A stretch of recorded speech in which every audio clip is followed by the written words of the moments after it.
Takes from New Jersey. It's the SNL Nerds, the show where two comics from New Jersey nerd out about Saturday Night Live. I'm your co-host, Darren Patterson. And I'm your co-host, John Trumbull. How you doing, John? Doing all right, Darren. How's it going for you? Not too bad, not too bad. Here in the lazy, hazy, crazy days of summer. And, and I'm doing super cool, super neat, because, folks, we got a guest on the show with us here today. Yeah, we do. Right we here. have a friend of ours, another comic, who's decided to join us to talk about the Suicide Squad movie. Please welcome Mr. John Minus. John Minus, a member of the Decepticomics, ladies and gentlemen. Jersey's own, John Minus. Hey, John. Hello. Well, that was disturbing.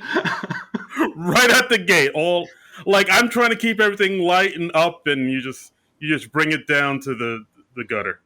This is my radio voice. That's, I mean, it sounds somewhere in between like sultry and terrifying. Yeah. That's my aesthetic. Okay. That's my demographic.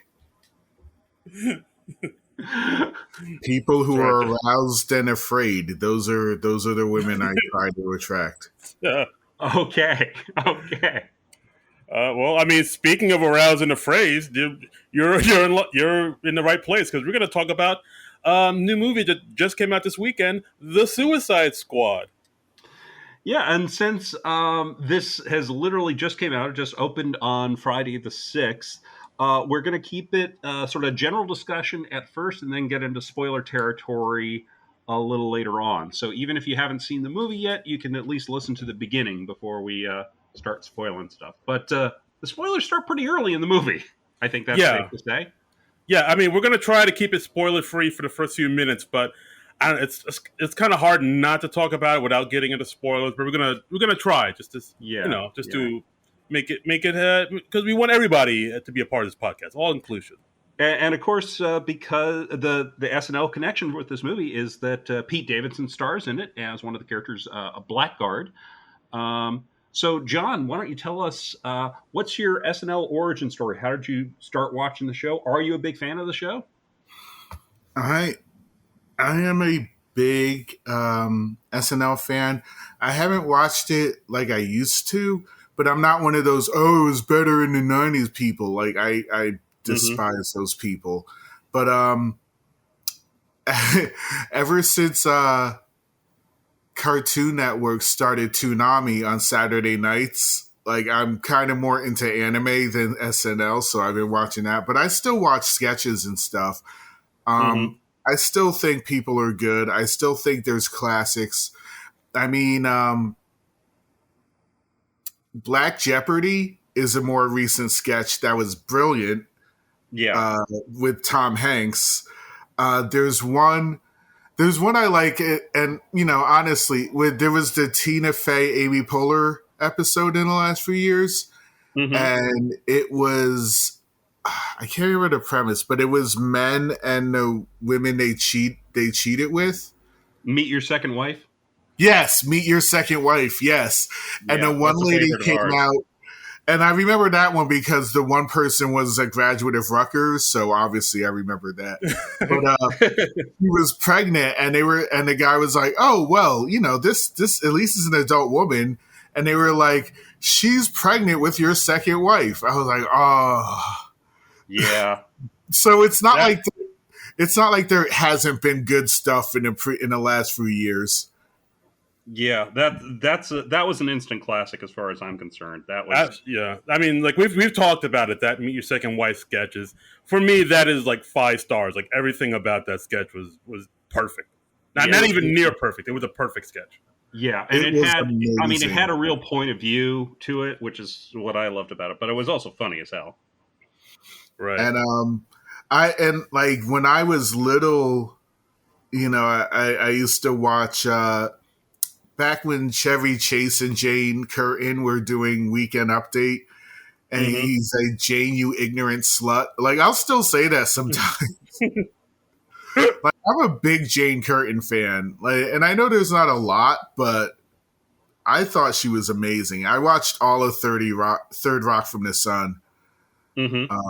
I thought she was great. Yeah, she's an underrated talent. Yeah, I think like with Jane I think it's one of the things where because she was on the same cast as people like Gilda and Belushi, people who had more like and Aykroyd too, even Aykroyd, I would say they have more of a, I guess maybe like more of a flashier personality. You can say like they stand out a little bit more in their performances and in just who they are. Whereas Jane Carton, she's a solid performer. She can deliver the laughs, but she was like a little bit more kind of she wasn't as like a crazy party person as the other cast members were. She was like, even she said, yeah, I just like did my job.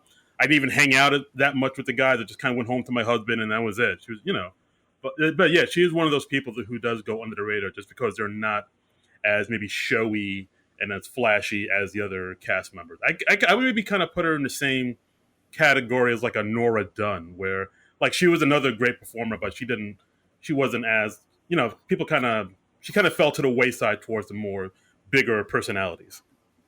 Yeah, yeah, yeah. But like, yeah, there's been people all along the years that I really liked. So yeah, I'm an SNL fan. And I don't get into arguments about it. Like I don't get into like SNL versus Mad TV arguments because I don't think there's ever any winner, and it just goes in circles. Yeah, yeah. I mean, if people get too intense about it, then it's no longer fun. If it's a friendly debate, I don't mind doing that sort of thing. But And there is a debate there. There is a debate there. Mad TV had its moments too. I mean, you could go Mad TV, in Living Color, and SNL. Like, there's a debate to be had. But yeah, if people are gonna get stupid about it, yeah, I agree with that. Like, I think when you think about like all the other sketch comedy shows that have tried to sort of go against SNL, try to go toe to toe with them, I think like Mad TV is probably the closest one that comes to like maybe not like taking over SNL, but it's the one that like gave SNL the most run for their money. I'd say. I mean, they had Key and Peele before anybody knew who they were. It had a bunch of other cast members who went on to bigger and better things. Of people that maybe people forgot about, like Deborah Wilson and Nicole Sullivan, and I'm forgetting her name. Who does the voice of Lois on Family Guy? Who's on Alex Bornstein.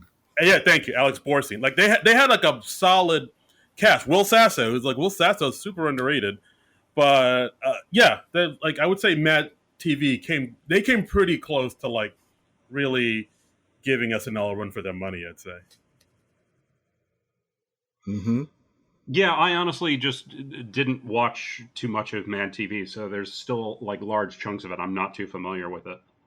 Yeah. Oh, and Phil Lamar, the great Phil Lamar, of course. Yeah. But yeah, I mean, I agree. Like, who went on to is a great voice actor now, done amazing things in the DC universe. Aha! As we bring it back to the movie, The Suicide Squad, that we're talking about today. How about that? The Suicide Squad. Suicide. Want to try that again? Take two. Suicide Squad. The Suicide Squad. I just had a drink of something and then my mouth got all mumbly. It's 1:42 in the afternoon. Right? Yeah. What's your point? Nothing. I'm just noting it for the record. Who are you, my mom? I see her everywhere.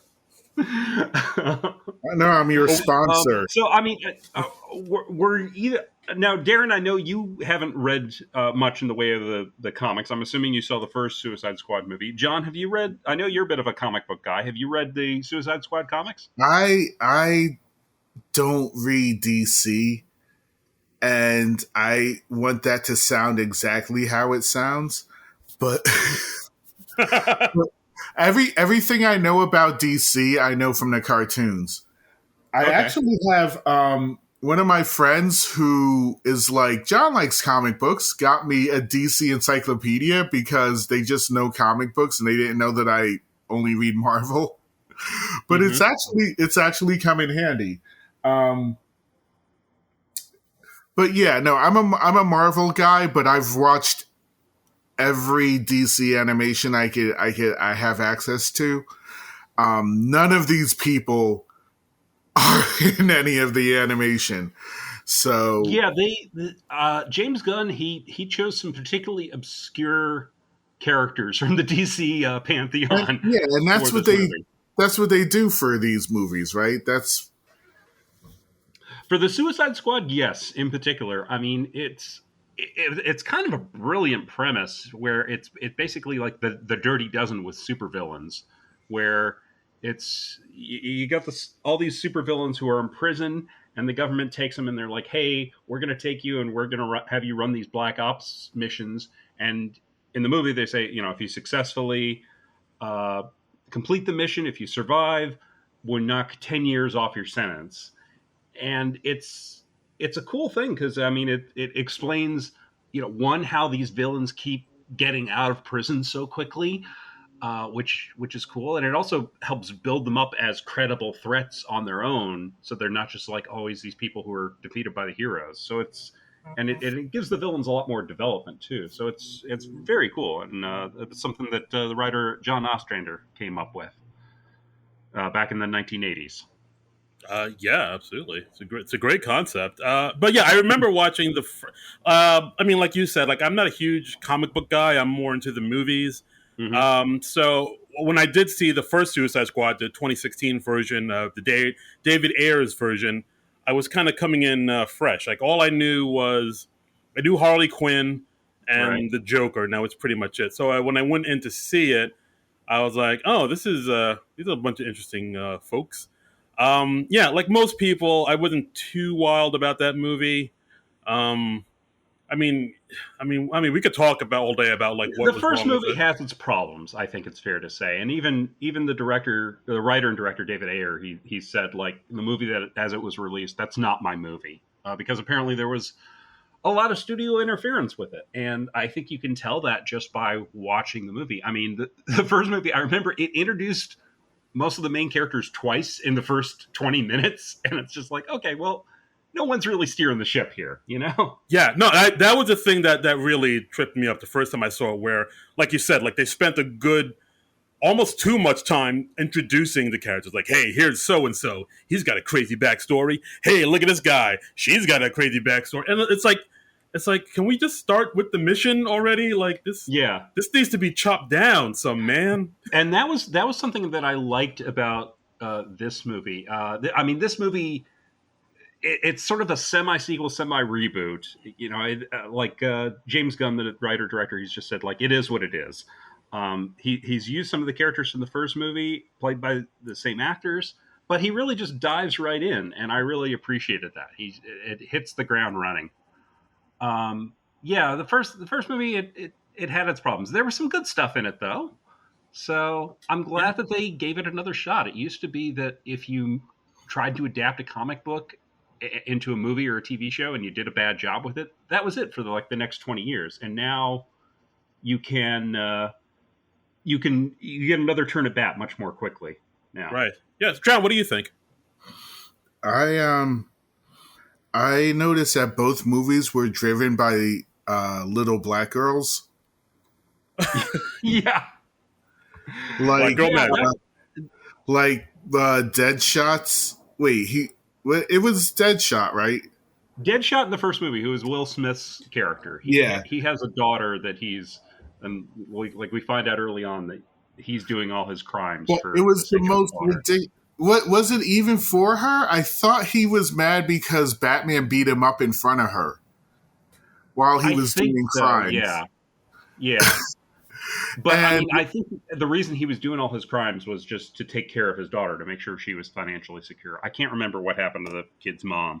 That's my problem with both of these movies and they keep trying to do, like, they obviously wanted the first Suicide Squad to be Guardians of the Galaxy, and this one they were like, well, why don't we just get the guy who did Guardians of the Galaxy? And that really took me out of it, because the whole time I thought I was just watching Guardians, like Suicide of the Galaxy. Like it wasn't different enough. But yeah, like the first one, like Deadshot was motivated by his little black daughter, and in this one, Bloodsport was motivated by his little black daughter. Mm-hmm. And I was like, Mm. I could see that, but yeah, I guess so. But I think they did enough to. I mean, I guess we're kind of getting to spoiler territory, but maybe not really. But I think they Yeah. did enough to differentiate Bloodsport from Deadshot, because like I think that was a concern a lot of people had, where there's like, oh, it's just a black guy with a gun that can shoot real good. They're the same Right. people. Like I No, think with Blood. I didn't think he was Deadshot. I thought he was Slade. Even his armor kind of looked like Slade. He did look a little like Deathstroke the Terminator. Yeah, I can see that.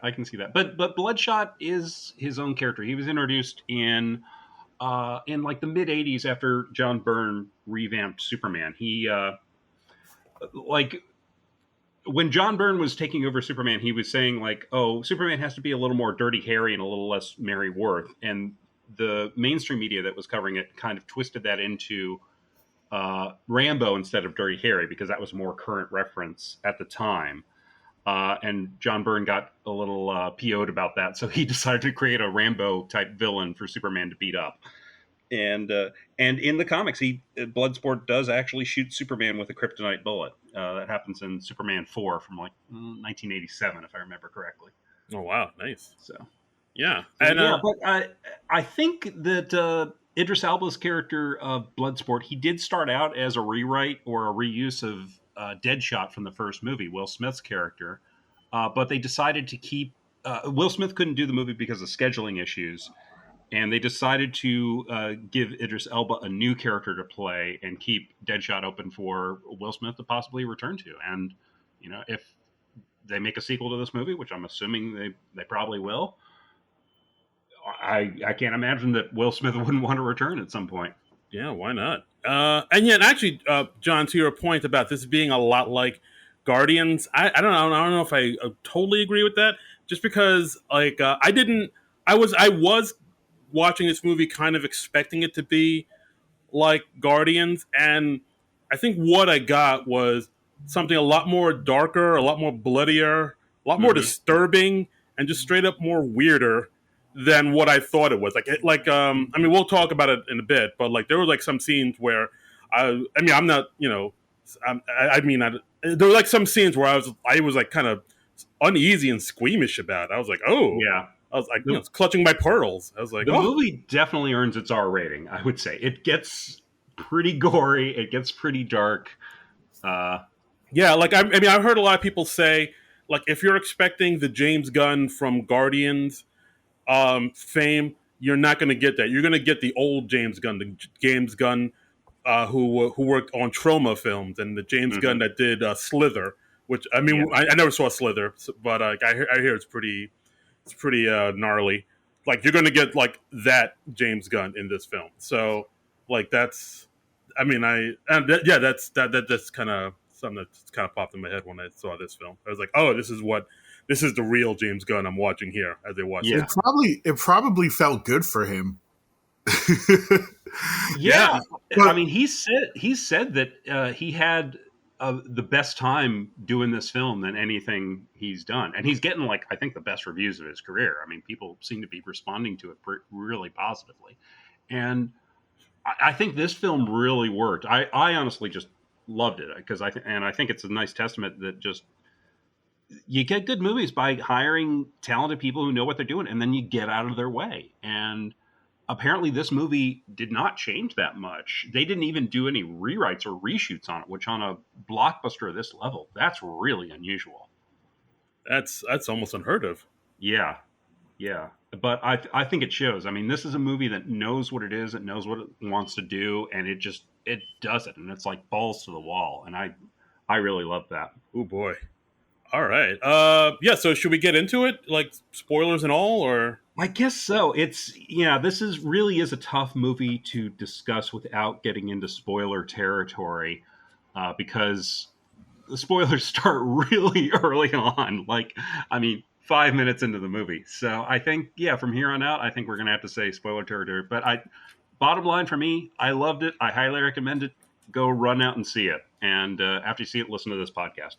Yes. Yeah, exactly. And I also like this film, but it was, like, I'll admit, there was some parts where I was like, oh, Jesus. Like, I was like, oh, will somebody please think of the children? Like, I got a little like a little uneasy, but I did like it. I can't deny that this was a solidly made film. Yeah, John, how did you like it overall? Before we I get into spoiler didn't territory? think it was that gory, but that's because I've watched Invincible this year. Uh-huh. And so I'm really desensitized. See, I've watched Invincible and The Boys, and I thought this film was like gorier than both of them. I think it's a different sort of thing, like animated gore versus live action type gore. Because live action gore, it's much more visceral because it's just more realistic looking.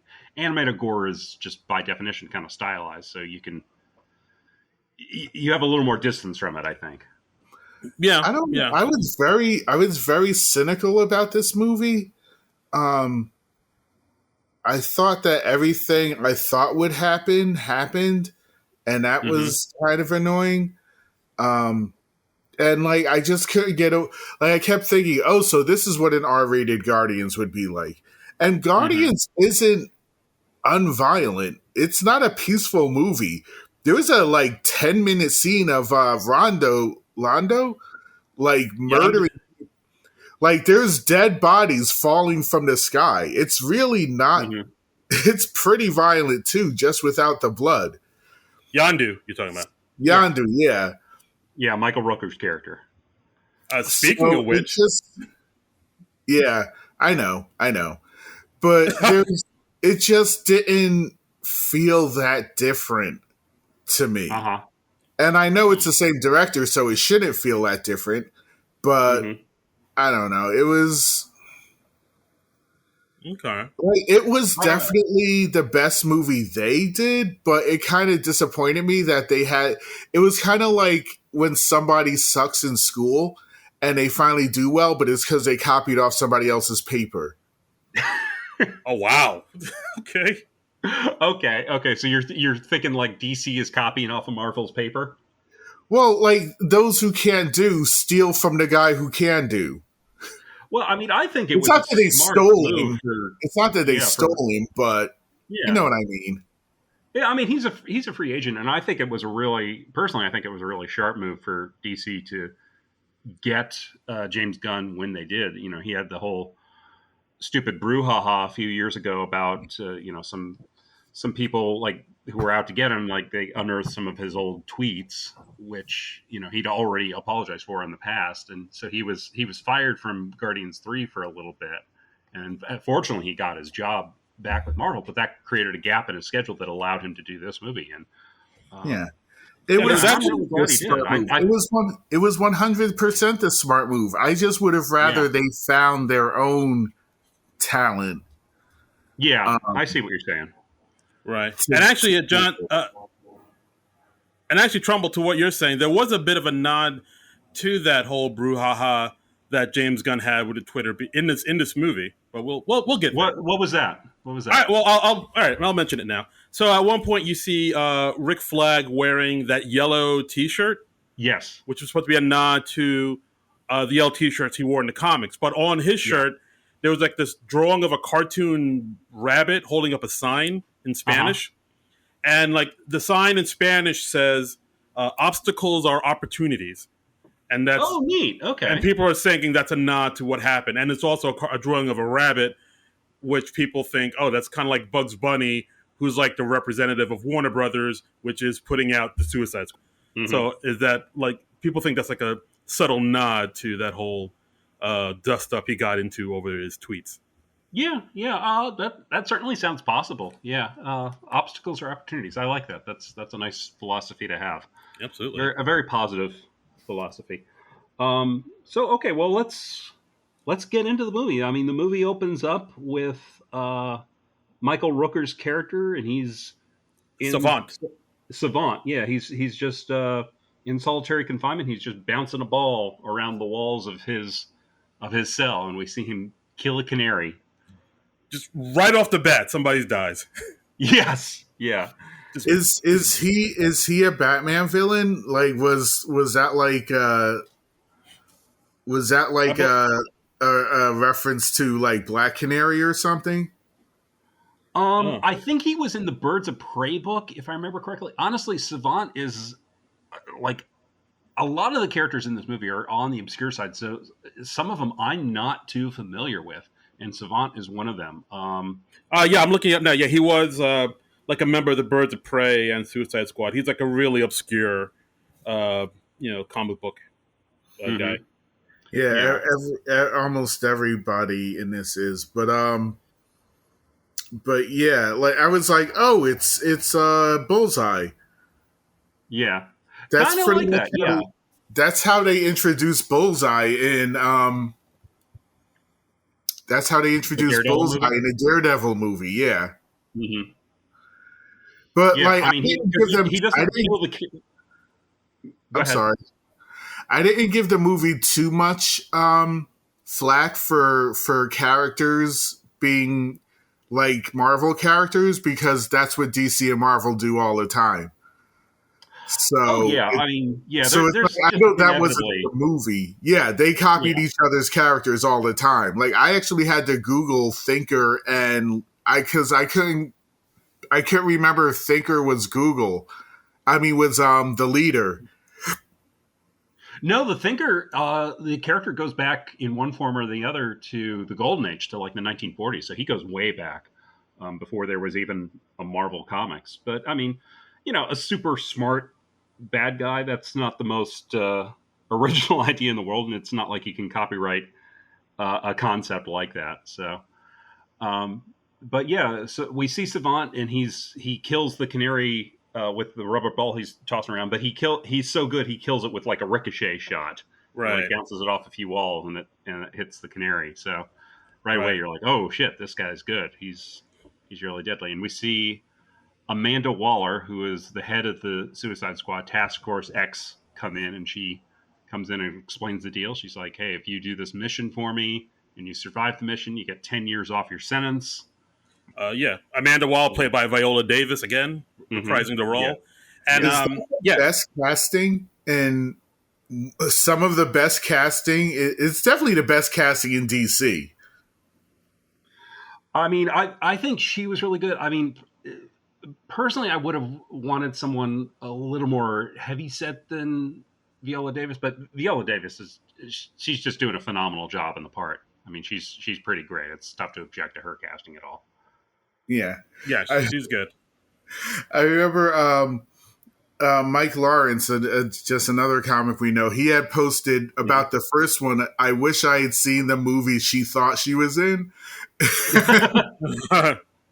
Yeah, I thought that about this one too. Yeah. That's we like Mike Lawrence. We've had him on the show. He was on discussing Beverly Hills Ninja with us a few weeks back. But so she grabs Savant, and Savant is like our point of view character at this point. She's kind of leading him through the prison, and we see some of the other characters that are being recruited for this mission. I don't have like the order written down. I got it. Who we got? Okay, who do we have next, Darren? All right. Well, we'll go back a little bit. We see that, like you said, Amanda Wall explaining her the mission, and saying if you don't complete the mission, I'll if you run away from the mission or don't complete it, I'll blow up the little chip that's implanted in the back of your neck, because she implants a little bomb in the back of everybody's neck to control them. And then we get a nice little cameo from Mr. John Ostrander, the writer of the Suicide Squad. Yeah, John Ostrander is the guy who came up with the concept of the Suicide Squad back in the 80s. There was DC had already had a team by that name, but John Ostrander is the guy who came up with this should be a team of supervillains going on these suicide missions. And so it's really nice to see him get a cameo. He even had a line in the movie because he's got an acting background too. And I was also really impressed.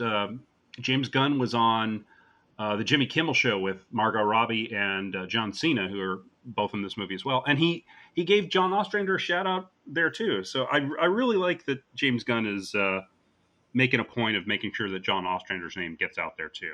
That's a classy move. Right. All right. So then after the chip is implanted, he's introduced to Rick Flag, played by Joel Kinnaman, I believe, who's who's also reprising his role from the original Suicide Squad. Yeah. And he introduces them to his other team members, the Task Force X. Mm-hmm. We get Mongal, who's the daughter to a Superman villain, Mongol, I believe, in the comics. Blackguard, played by Mr. Pete Davidson. I've heard of him. He's a name. He's a name. We get Javelin. Yeah. We get Weasel. Played by Flula Borg. He was in the second Pitch Perfect movie, and he's popped up on Conan O'Brien's show a lot, and he is hilarious. Okay, I kind of knew him. I think I heard he was like a YouTube comedian or something like that. Like he does have a YouTube channel, but like go on YouTube and just Google Flula Borg Conan, and you'll find a lot of funny stuff there. All right, if he gets the Trumbull thumbs up, then it's good enough for me. Trumbull thumbs up. Nice. We get Weasel, played by mocap by Sean Gunn, James Gunn's brother, who appears in pretty much all of his movies. Right. I know Weasel because like Weasel was an old Firestorm villain, and I love that they partially based Weasel's appearance in this movie on Bill the Cat from the Bloom County comics. That is spectacular. Yeah, you know what? He looked a little familiar, and now I totally see it. Yeah, dude, yeah. I'm a diehard fan of Bloom County, so anytime anybody gives Bloom County some props, I am all for it. Yeah, that is when I heard that, I was just like, "Oh, that is brilliance!" And I love that James Gunn always gives his brother a part. It's always like a thankless kind of part. He also did like the mocap for Rocket in the Guardians of the Galaxy movies, and he was one of Yondu's men as well. But yeah, I love that he always has a part for his brother in there. Yeah, actually, in this movie, he has two parts. He plays Weasel, and he gets a quick cameo a little bit later on in the movie as Calendar Man. Yeah, that was cool to see. Yeah, like there's a part where he's berating Polka Dot Man, and you see him with his bald head and the months tattooed around his head, and he's standing next to Double Down, who's a villain from The Flash.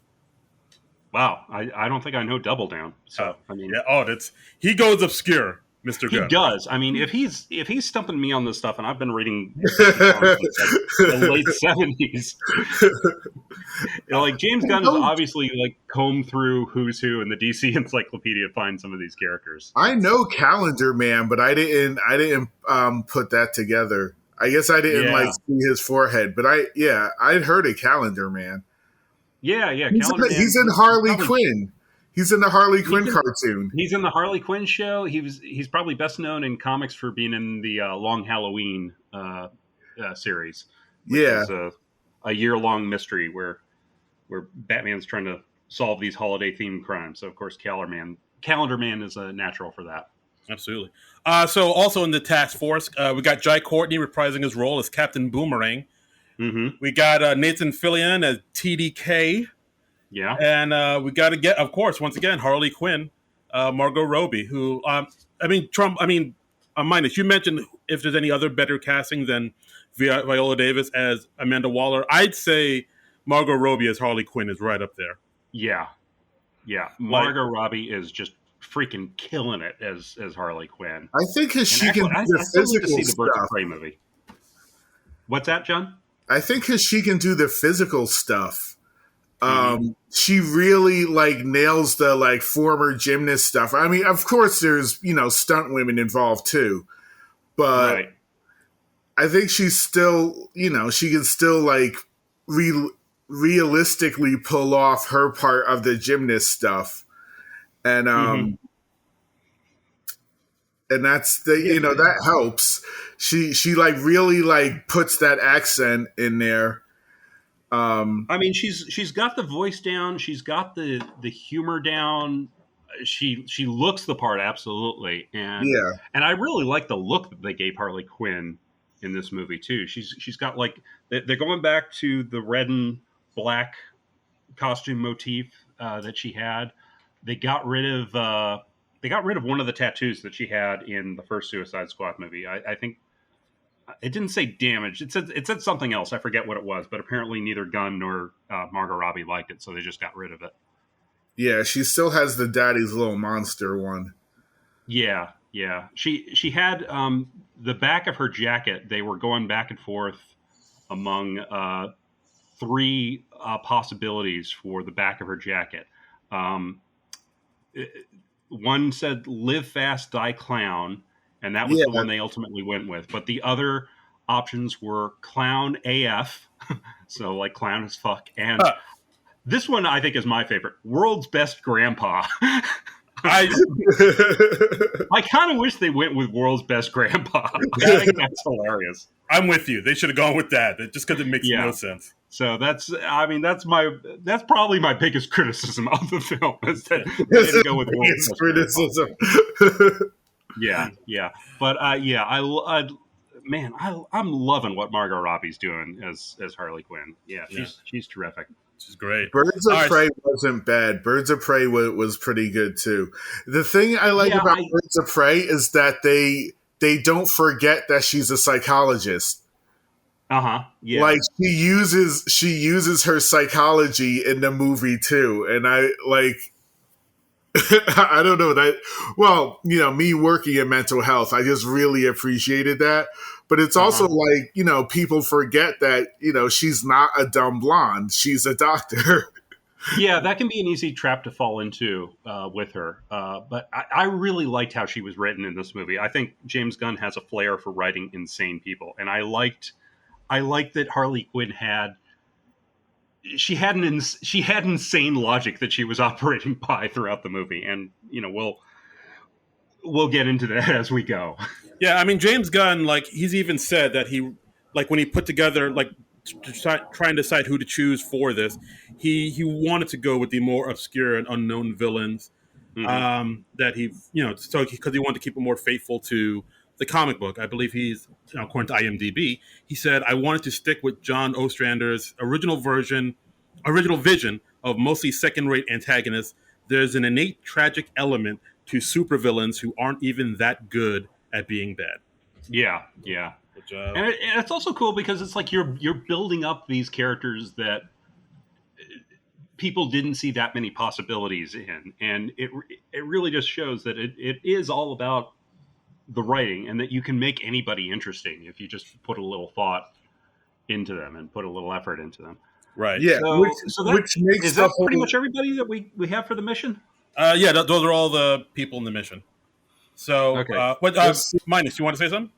Yeah, that makes the whole it's hard to write stories for Superman argument completely ridiculous. Oh yeah. It's like people are writing good stories for Polka Dot Man, but you can't think of anything original for Super. Like, that's the most ridiculous argument in the world.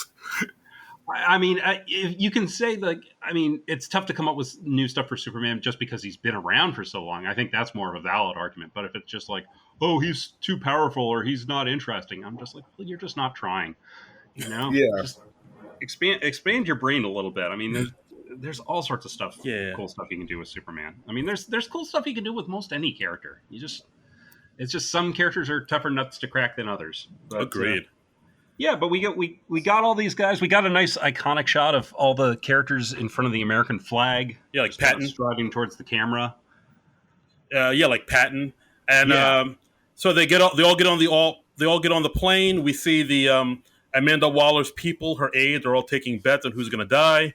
Yeah, and then they get taken off to Corto Maltese, which is a fictional island in South America, which has actually been referenced in other DC comic books, like Batman comic books. And then I also found out it was also referenced in the first Tim Burton Batman movie. Yeah. They say that Vicky Vale, the photographer, she's taking war photos in Corto Maltese. It's also mentioned in The Dark Knight Returns by Frank Miller. Yes. So they get to the beach. They're told by Amanda Waller, I'll give you more orders once you get there. They all drop out of the airplane into the water to sort of swim to the beach. Weasel jumps out of the plane and into the water immediately starts drowning. Immediately. I loved that. And they're just like, did nobody find out if Weasel could swim? And everyone's just sort of looking sheepishly at each other. It's really funny. It's dark humor, but it's really, really funny. So Savant goes and... I assume all animals can swim. I don't. I mean, I think we have a little artistic license, because he's like, He's a weasel creature thing. So yeah, maybe it's the man part of him that can't swim. I don't know. There you go. Yeah, so Savant goes and saves him, pulls him out the water. He's dead. He didn't even reach the beach. Automatically, immediately dead. Finn. Yeah. And he's Savant like pulls him to shore, right? Right, and he says takes a pulse, says the weasel's dead, and Amanda Waller says, "All right, you guys got to continue the mission." They go continue the mission. They see the army, and then immediately Pete Davidson, Blackguard, comes out and says, "Hey guys, I'm the one that called you. They're right here. They're right here." Yeah. So then they find out that they've been set up and they've been sold out by Blackguard. The lights go on. The army comes out, guns blazing. Blackguard immediately shot in the face, dead. Yep. So that's again Pete Davidson's part in this movie. He's in it for less than 10 minutes. That's right. Face gets blown clean off. Yeah, I knew, I'd kind of figured out that Pete Davidson, that he wasn't going to be a character that lasted too long, just because we weren't seeing a whole lot of footage of him in the previews and stuff. So I was like, okay, well, he's kind of an obscure character. He's not in the trailers too much. Yeah, he's probably not long for this world. But yeah, how many episodes of SNL did he miss at the beginning of the season because of this movie? Yeah, at least 3, right? At least 3. Yeah, and yeah. And I'm like, I after I saw this, I was just like, really, James Gunn? How did he not finish inside of a week? So you needed Pete Davidson for this. It had to be him for this. But it's hilarious. I kind of love it. It is. I can't fault it too much. It did give me a chuckle. Yeah. And then from then on, it's pretty much a bloodbath. We see Javelin gets shot up. He's dead. Mongal. Javelin is like, he passes his javelin to Harley Quinn, and he's like, please use my javelin and then he dies. And then Harley Quinn's like, use it for what? Use it for what? Yeah, that was a good beat, because it looked like she was going to touch his face, and she just touches it, but she slaps it, trying to wake him back up. Yeah, right. Yeah, and they have like a mild flirtation on the transport, so they have a bit of a relationship beforehand. But yeah, I mean, that was great. Mongal goes up and tries to bring down a helicopter just by jumping up in the air and pulling it down, and she does, and she ends up killing a bunch of the soldiers. But the helicopter crashes, and she burns alive with it, and the crash also takes out Captain Boomerang. So we got one of the original Suicide Squad members dead. I was annoyed by that. Yeah, Captain Boomerang is one of the more prominent characters in the comic book version, and he's a cool character because John Ostrander just made him into this utterly unrepentant bastard. And he was like, this sort of gimmicky, slightly silly Flash villain from the 60s. And John Ostrander was just like, yeah, every bad trait a person can have, that's Captain Boomerang. And you just kind of love the character because he was just so awful. He's been in the cartoons. I think he's been in the Flash too, in the show. Yeah. So yeah, I was a little annoyed by that, and I was thinking and this is where my nerdiness comes in. I was like, if Mongal is the son of Mongol, then she must be from Apocalypse, and she shouldn't have died so easy. But I don't think Mongol that's is from just Apocalypse, unless they've given him some backstory I'm not aware of. But yeah, I mean, no, Mongol isn't. Oh no, Mongol's not from Apocalypse. He's the guy from Warworld. Yeah. He's similar to Darkseid, but he's not the same guy. Yeah, right. So, in Justice League, he beat the living hell out of Wonder Woman, and that's not and that's not easy. But yeah, that was my nerd side. She shouldn't have died that easy. But that was just me. I don't really. I mean, in retrospect, I don't really mind that they killed off Captain Boomerang, but it really did surprise me. I thought he was a character that was going to be around for longer. So, I mean, coming as a fan of the comics, I was like, oh wow, they're really going in a different direction here. That's interesting. Yeah, and so all this carnage is happening. Rick Flag tells the TDK kid to get into position. we see why they call him the TDK kid, because he can detach his arm, the detachable kid. And I like this scene because like there's this big swelling music playing that you think that he's going to do something amazing, but he's going to do something really cool. Yeah, but he just like detaches his arms and like slowly sends his arms towards the army at and he just like punches a few of the soldiers with these floating arms. Yeah, just like slaps them around a bit. Yeah, like that's it. Yeah, and this is based on a character from the comics who was kind of a joke character to begin with, called Arm Fall Off Boy, who was an applicant to the Legion of Superheroes, and a recurring thing they'd have in Legion of Superhero stories. It was a super group of teenagers in the future, in the 30th century, and they would have periodically in their stories, they would have applicants for the team, and they'd be rejected for one reason or another because the Legion's like very cliquey.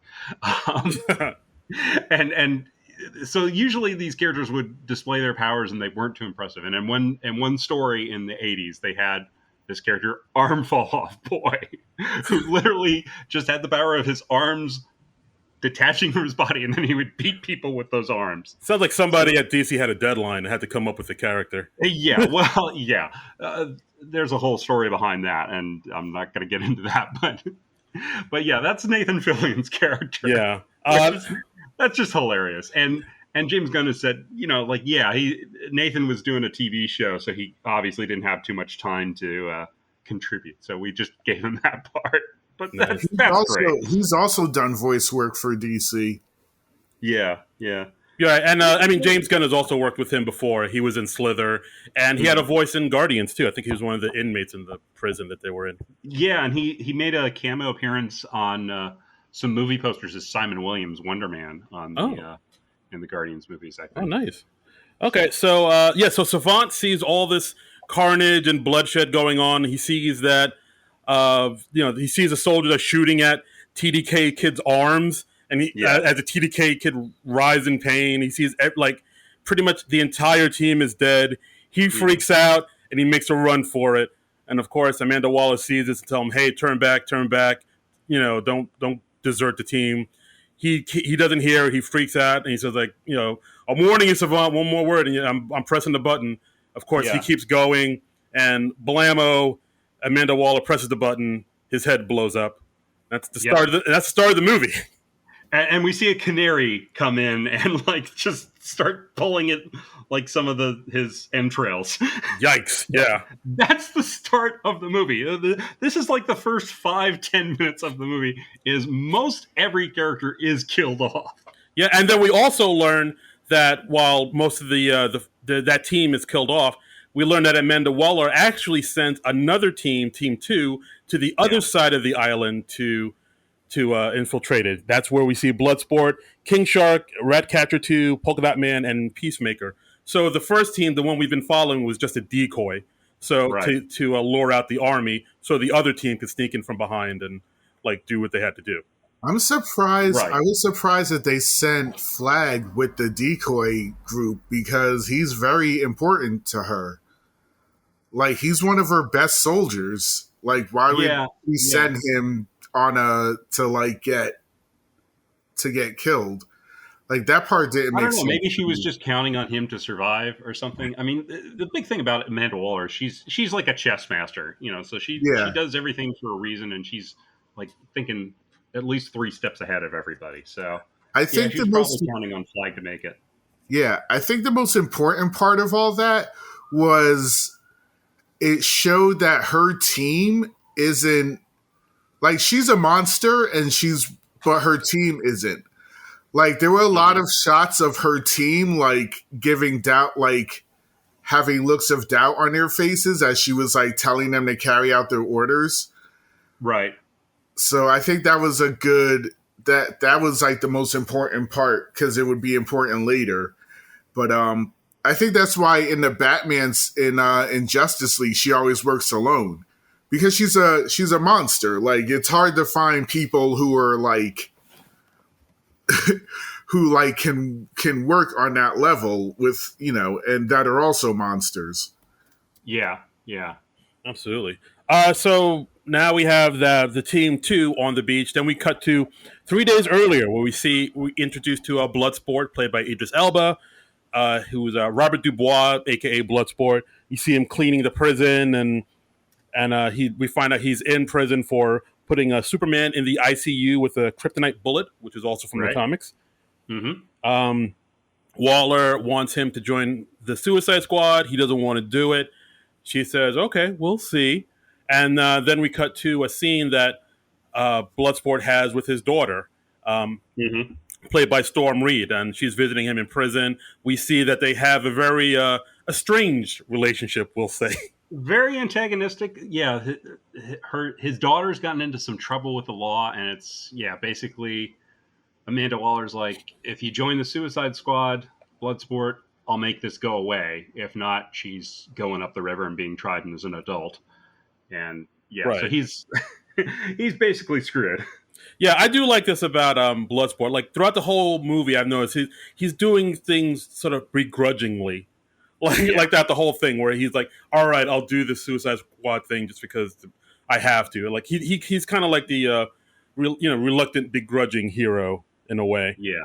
We do also learn that the relationship between him and his daughter is very strange. He's very open by saying like, you shouldn't be here. You should stay as far away from me as possible. I don't have any good in me. I really didn't even want you. Your mom just sprung you up on me with the paternity test. Saying a lot of horrible things you really shouldn't say to a kid. Yeah, at one point he doesn't even remember what year she was born, so that's bad. Right. John, I think you had something to say. Yeah, I think we're glossing over a really cool, important part of the movie, which was the transitions. The scene transitions were amazing. And I actually missed a couple of them because I didn't realize it was happening, but it was very much like chapters of the movie.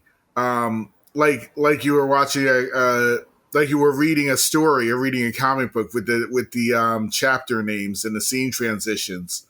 The title cards. Yeah, that is something that they do a lot in this movie that I kind of dug. Where it says 3 days earlier, but it's kind of written in soap on the toilet, and then he just kind of wipes it out. That's like a theme that goes on throughout the movie.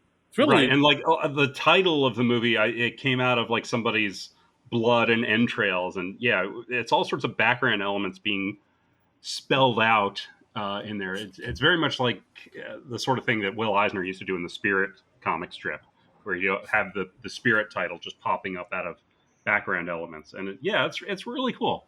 So Bloodsport begrudgingly joins the Suicide Squad team just to keep her daughter out of prison because Amanda Waller pretty much, threatened her. It's like, oh, well, she went to jail for stealing a watch, and she's 16 in the state of Louisiana. Something could happen where she could be tried as an adult, and something could happen where she could end up in this prison, and maybe she might die. I don't know. Things happen. Yeah. I don't like that. So, he's in a bit of a pickle. So he joins the team. That's when we're introduced to the other team members. First one we meet, Christopher Smith, a.k.a. Peacemaker, played by John Cena. John Cena. I mean, oh my God, he is just terrific in this movie. I actually read, according to IMDb, that James Gunn actually wanted David Bautista to do it originally. But I read that too. But Bautista, he turned it down because he was in Army of the Dead. Zack Snyder's movie. Right. So, but I mean, he went to another wrestler. Yeah, but John Cena is just doing a terrific job, and it's hard to believe that the role wasn't written for him. It just seems so tailor-made for him. Yeah. And James Gunn is actually doing a spin-off show for HBO Max with the Peacemaker. It's going to be an 8-episode show. I don't know when that's coming up, but I'm looking forward to it. That'll be out in January. It's actually teased at the end of this movie. We'll get there. Yeah. What's funny about what's funny? You guys aren't wrestling guys, but at some point they get Peacemaker into jorts, which is part of John Cena's uniform, like the entire time he's been in WWE. Like that's his thing, the jean shorts, and at one point he's running. I'm like, they got him into jorts.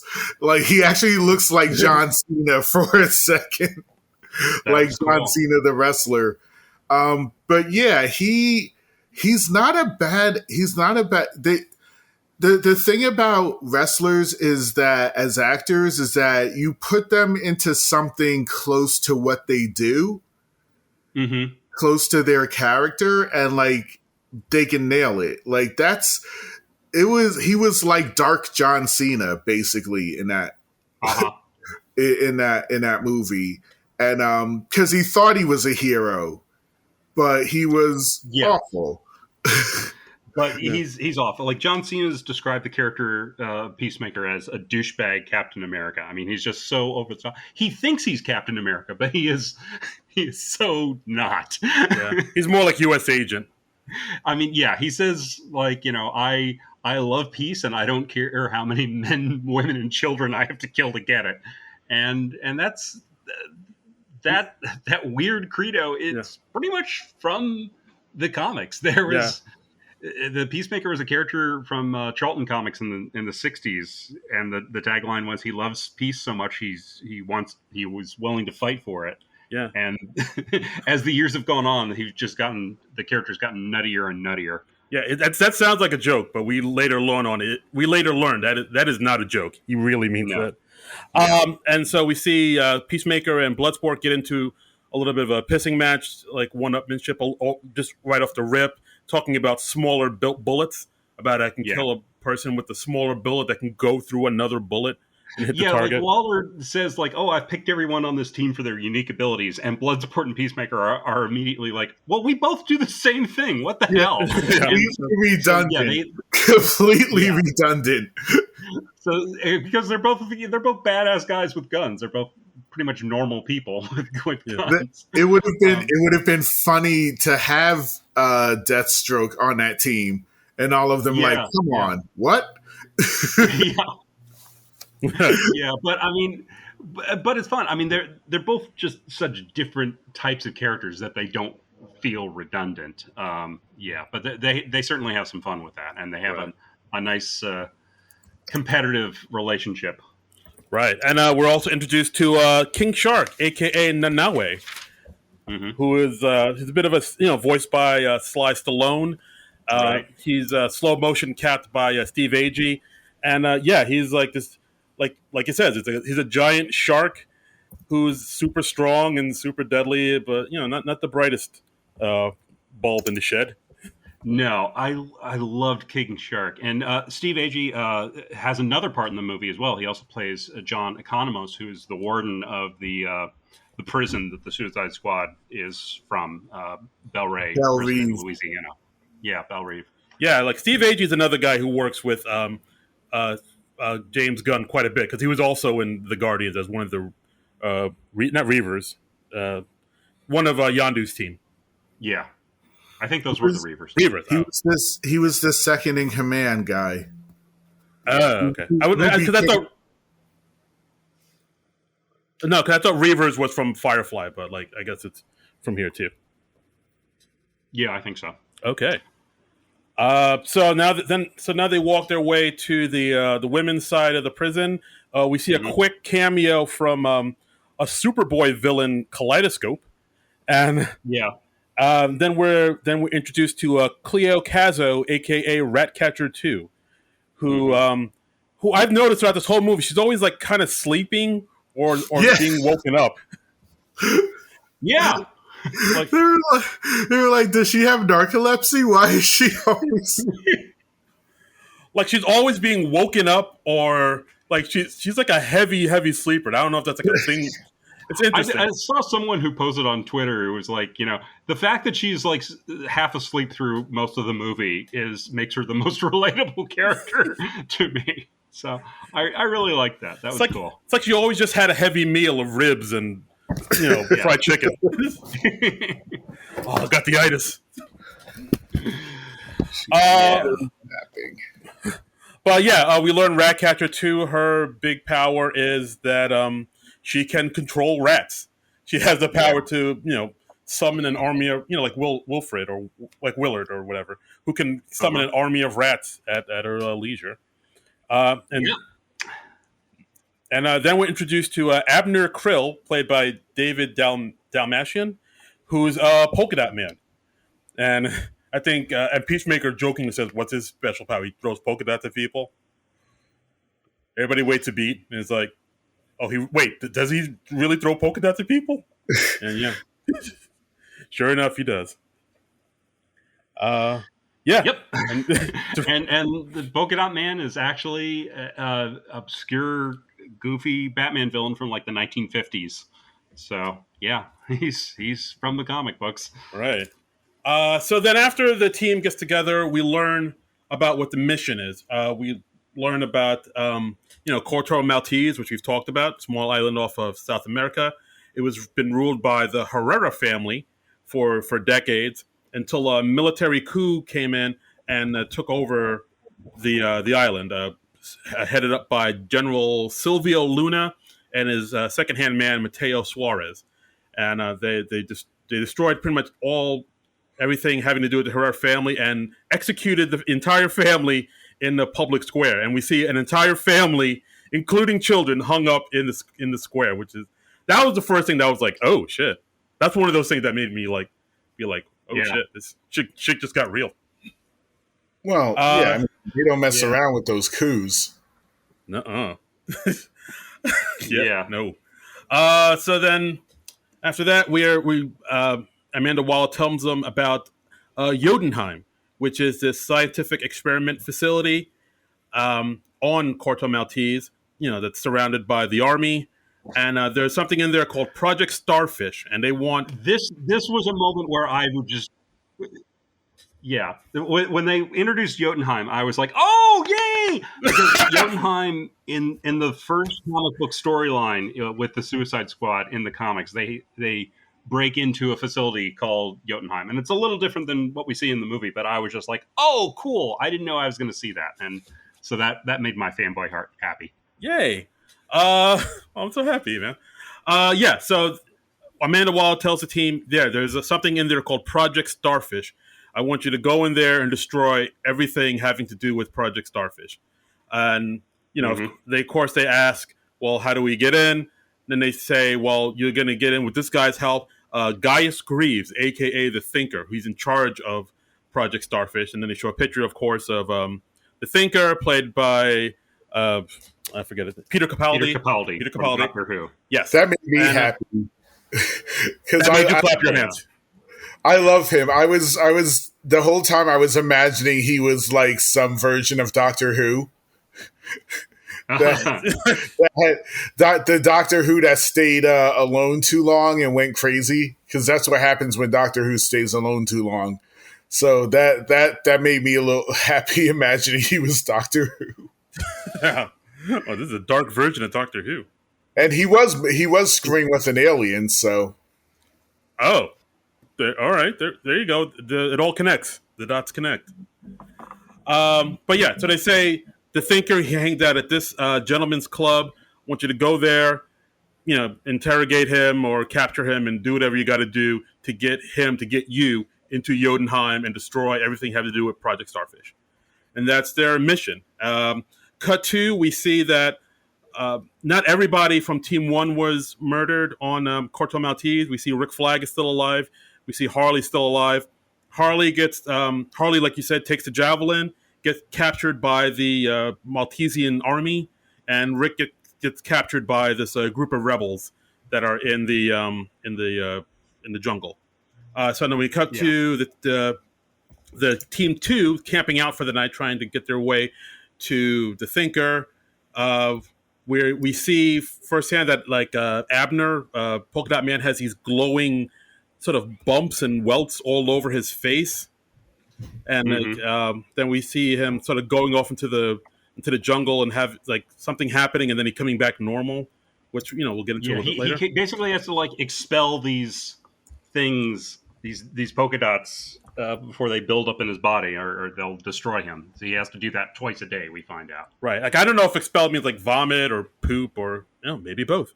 But yeah, he has to get them both. It sounded like he was taking a pee. That's what was funny to me. I was assuming it was he was vomiting them up, but who knows? Yeah. He has to expel them from his body in some fashion. So it's got to purge. However you want to imagine that as a viewer, I think that's up to you. Whatever you're into, that's what he did. Yeah, then we see like as they're camping out, they start to bond a little bit. Like we see King Shark tries to eat Cleo as she sleeps because she's always sleeping. Yeah. Then we see that we find out that Bloodsport has a fear of rats because like I think uh, once Bloodsport sees that King Shark is trying to eat Ratcatcher 2, he like hits him with a gun, and she like calls 6 to rats on him, and Bloodsport gets uneasy about that because it's like, oh god, get these rats out of here. We see Peacemaker's in his tidy whities for some reason that they never explain. He just sleeps in his underwear, I guess. Just because it's hilarious to see John Cena in tidy whities, I think. I think it's because DC has finally figured out that male objectification is very important to making these movies popular. I think Marvel figured it out really early on, and DC is just now catching on to male objectification really gets people in the seats. Fair enough. I guess so. Hey, if we're gonna have the female objectification, let's have some equal play, equality, equal time for the male objectification. Right, show them abs. So they got Loki shirtless. They did. Yeah. They did. That's very true. Like, yeah, if you're in a Marvel movie, you got to do some squat thrust or something. You got to get in Marvel shape, baby.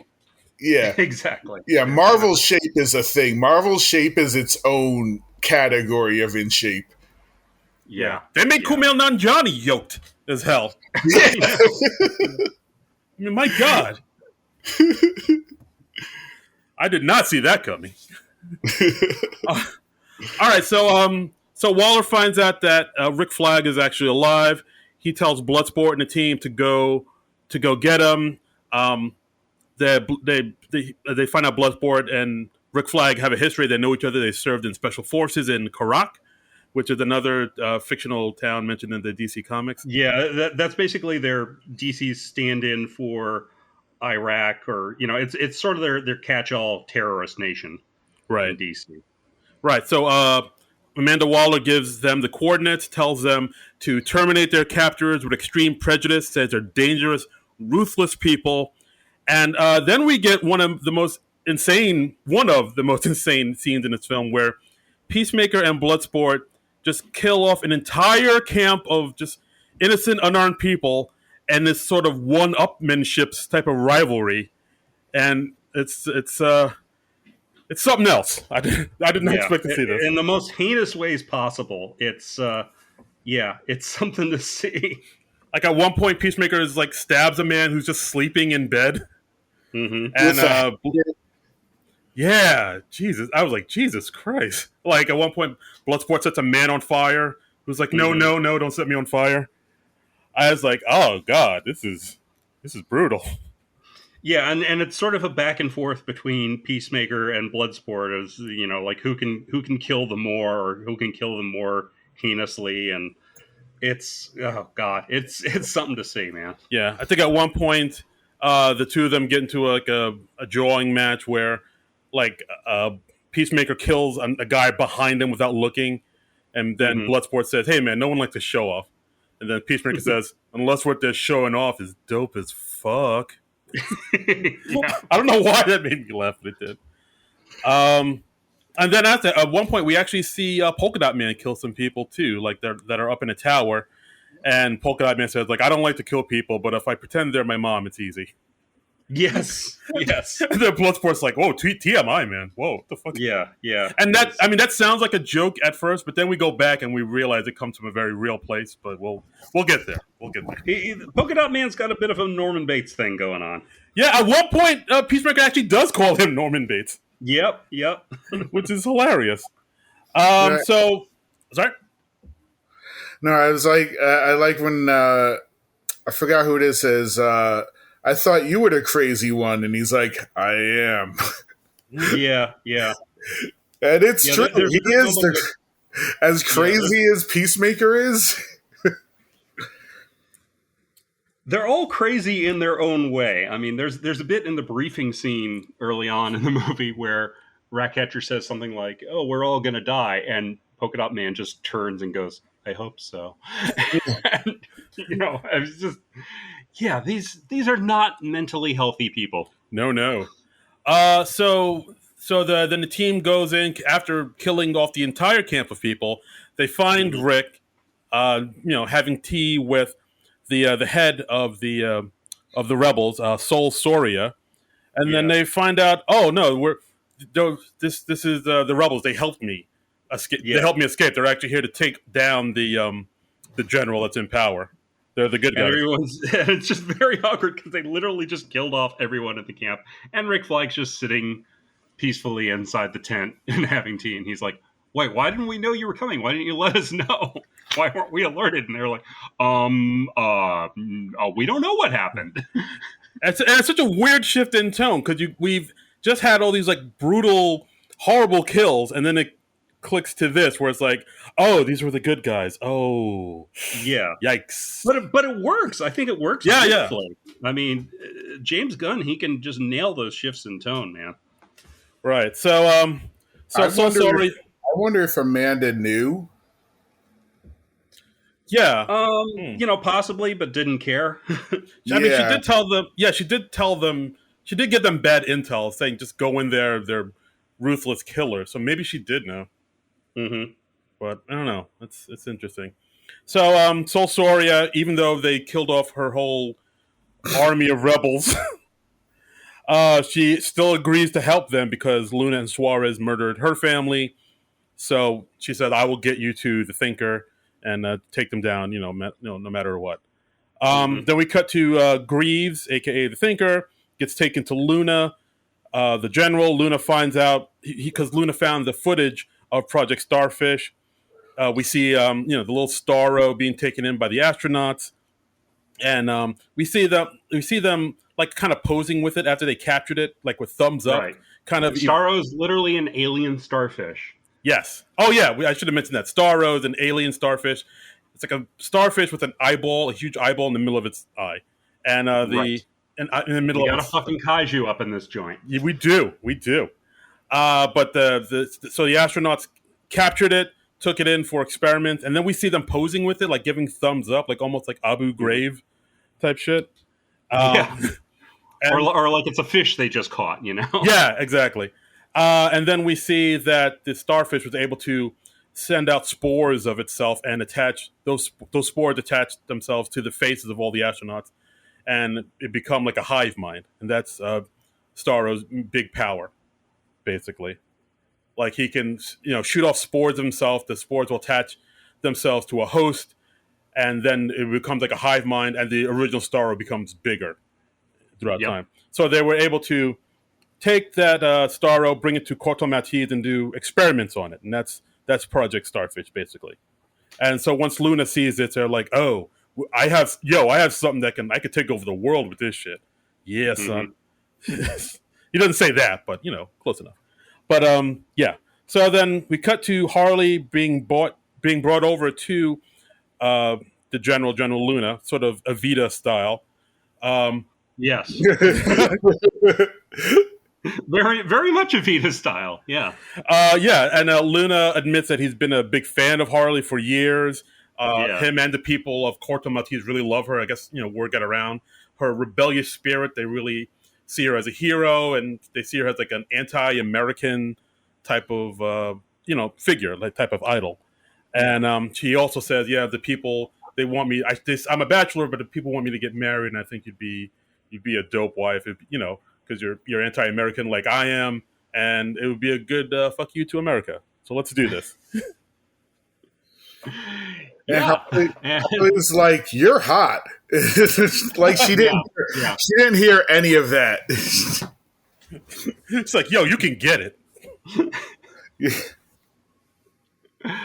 was a really cool subplot for Harley. I like that. I like that we're giving Margot Robbie, some time to shine, and I thought it worked really well for Harley because, she has a history of getting involved with bad men. Yeah, well, we get to that too because after we get like a nice little love montage, she proposes, and then the two of them knock boots.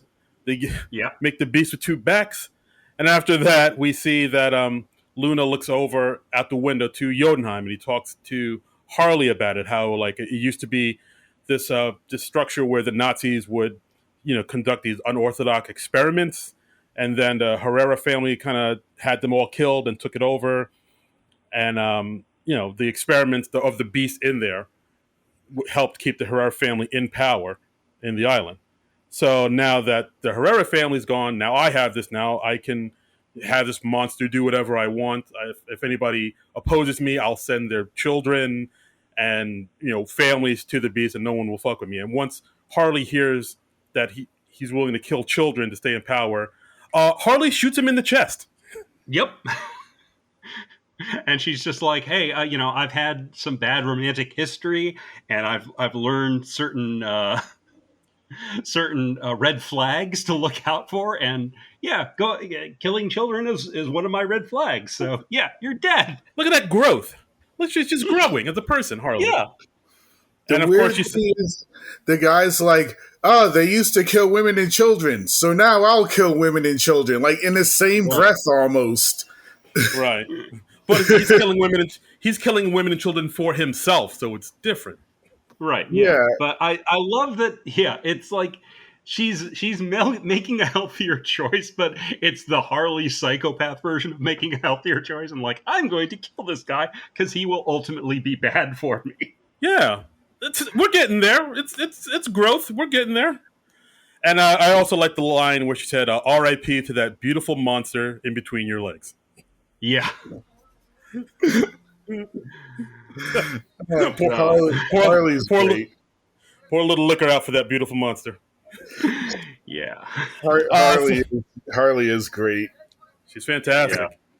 Yeah. So of course you can't kill the president of a country without people being upset about it. So the army and all the soldiers take Harley prisoner. So now Luna's second-hand man Suarez is in charge, and he plans on ruling with a bit more of an iron fist. He tells the people to go out, search the country for other Americans because that he thinks Harley couldn't have been the only one here, so there must be other people out there. So we cut back to the squad. They're walking through the jungles, and we learn more about Polka Dot Man and his backstory. Because he has the big glowing lumps. He tells everybody that it's I was actually injected with an interdimensional virus by my mother, who was obsessed with creating a superhero. She worked at Star Labs, which has also been mentioned in numerous DC comics and movies. Mm-hmm. And he said, my mom was obsessed with making me and my brothers and sisters into superheroes. I was pretty much the only one survived. And now I see her wherever I look. I see her. She's everywhere. And then we cut to Polka Dot Man's point of POV in a hilarious gag where he's looking at the team, and they all have his mother's face on them. Yeah, everyone on the team looks like a middle-aged woman, and it's just a middle-aged woman dressed in everyone's costume. We see she's in the Peacemaker costume. She's in Rick Flag's outfit. She's in Bloodsport's outfit. It's really funny. Yeah, I really love that joke too. I thought it was hilarious because Polka Dot Man's backstory is truly tragic. It's truly sad, mm-hmm. but they were able to find some humor in it too, which is when they cut to that scene where you see the Task Force X all having his mom's face. It's sad, but it's hilarious too. It's because it's just such a funny visual. Yeah. Yeah. So that's Polka Dot Man's backstory, and it's also something else that will continue on, seeing his mother throughout the movie. And he is the crazy one, having psychotic hallucinations that are always on is pretty bad. He can't turn it off. Yeah, speaking of psychotic hallucinations, Harley has some later on, but we'll get to that. We'll get there. Yeah. So the team meets up with Milton, who works with Soul Sorrow, who's going to get them into town to meet up with the Thinker. He'll drive them into town. He gives them some clothes and disguises to blend in with the locals and to the gentleman's club that the Thinker always goes to. Of course, they say, hey, the big shark guy has to stay in the van because I don't have any clothes that'll disguise him. and King Shark has this hilarious bit. He's like, "No, I'll disguise myself. I have a fake mustache." And he, like, to demonstrate, he puts like one of his finger flipper things up against his face, and they're like, "No, you just look like King Shark with a finger in front of your face." Fuck. Yeah, Fake King Shark is truly hilarious. I really love this character. Fake mustache. You know why I couldn't enjoy King Shark that much? Because I am really, really invested in Ron Funch's King Shark. That was a little too different for you? Who is exactly the opposite. Like, he's really smart and he's like kind of sensitive, but he will bite people's heads off. Like, he tries not to be sharky, but like he can't resist his urges sometimes. Like, I don't like the Harley Quinn show is really funny to me. So like seeing, like, it just is like an inferior version to me. And like, he was great, but like Ron Funch's King Shark is awesome. Ron Funch is pretty dope. All right, so while they're getting ready to go into town to the Gentlemen's Club, we see Rick telling Saul that, hey, once we attack Jotunheim, all the soldiers in the army will be at Jotunheim. So that means the palace where the president is will be pretty unarmed. So maybe that would be a good time for you and your rebels to, you know, take over and attack the dictator. So that's to sort of put that plan into motion. So then we see the task force is on the way to the club. The team bonds a little bit more. We learn more about Ratcatcher's 2 backstory. We learn that, you know, her and her father, who is the original Ratcatcher, played by Taika Waititi in his second DC movie he's been in. And no, this was the first. What's up? He's never done a DC movie before this. He's never. No, you know what? I'm looking at my notes. You're right. I apologize. I thought. Yep. Yeah, like he's never been in something like another movie, like, you know, the Green Lantern or whatever. He's never been in that. I don't know what you're talking about. There's never been a Green Lantern movie. Yep, that's right. I apologize. I've made a little mistake. Deadpool went back in time and erased it. He did. I forget. We're on a different timeline now. You're right. The multiverse. So we learned that Cleo and her dad, there were 2 people homeless in Portugal, and her father taught him how to, you know, control rats, and they used to sleep in the streets with covered in rats for warmth. Which this I got to think about rats, and this is I get it. I mean, I don't know how you felt about that last scene, but like we'll get there. There's a whole lot of rat stuff in this movie, and I find rats very, very creepy. And I mean, the only way I could get to it is because I knew that most of the rats in the movie were CGI. Yeah, it's not real. It's not real. What are you, Henry Jones Sr.? Oh, damn. And in terms of that, yes, I agree with Henry Jones Sr. about that. Yeah, no, rats, they creep me the F out. I cannot understand how anyone can have those things as pets. But that's the first thing I thought about was when Indiana Jones' dad, when he was like, "Oh, I wish I could have been there," and he's like, "You never would have made it. There were rats." Rats. Like Indy has his snakes, and his dad has rats. Yeah, we've all got our thing. We all have our thing. Bravo, Mr. Myers, for bringing in that Indiana Jones reference. That's right. Nice pull. But yeah, so we learned that her father taught her how to control rats. And we also learned her father had a horrible heroin addiction and died with as you do, and died with a needle in his arm, which is goddamn. Yeah. So from there, she just went to America, took his dad's technology, and robbed banks for money and was arrested. And that's how she got into prison. And that's where she is, why she is where she is now. Then we also learned about blood sports phobia, about rats. We learned it came from his father and how he was he was an abusive taskmaster. And if he didn't do things correctly, his Bloodsport's father would one day locked him into a crate filled with rats for an entire day. So that's why he hates rats, which is, again, like, it's a thing that starts off as a joke earlier in this movie, his fear of rats, but then you realize it comes from a really fucked up, dark place.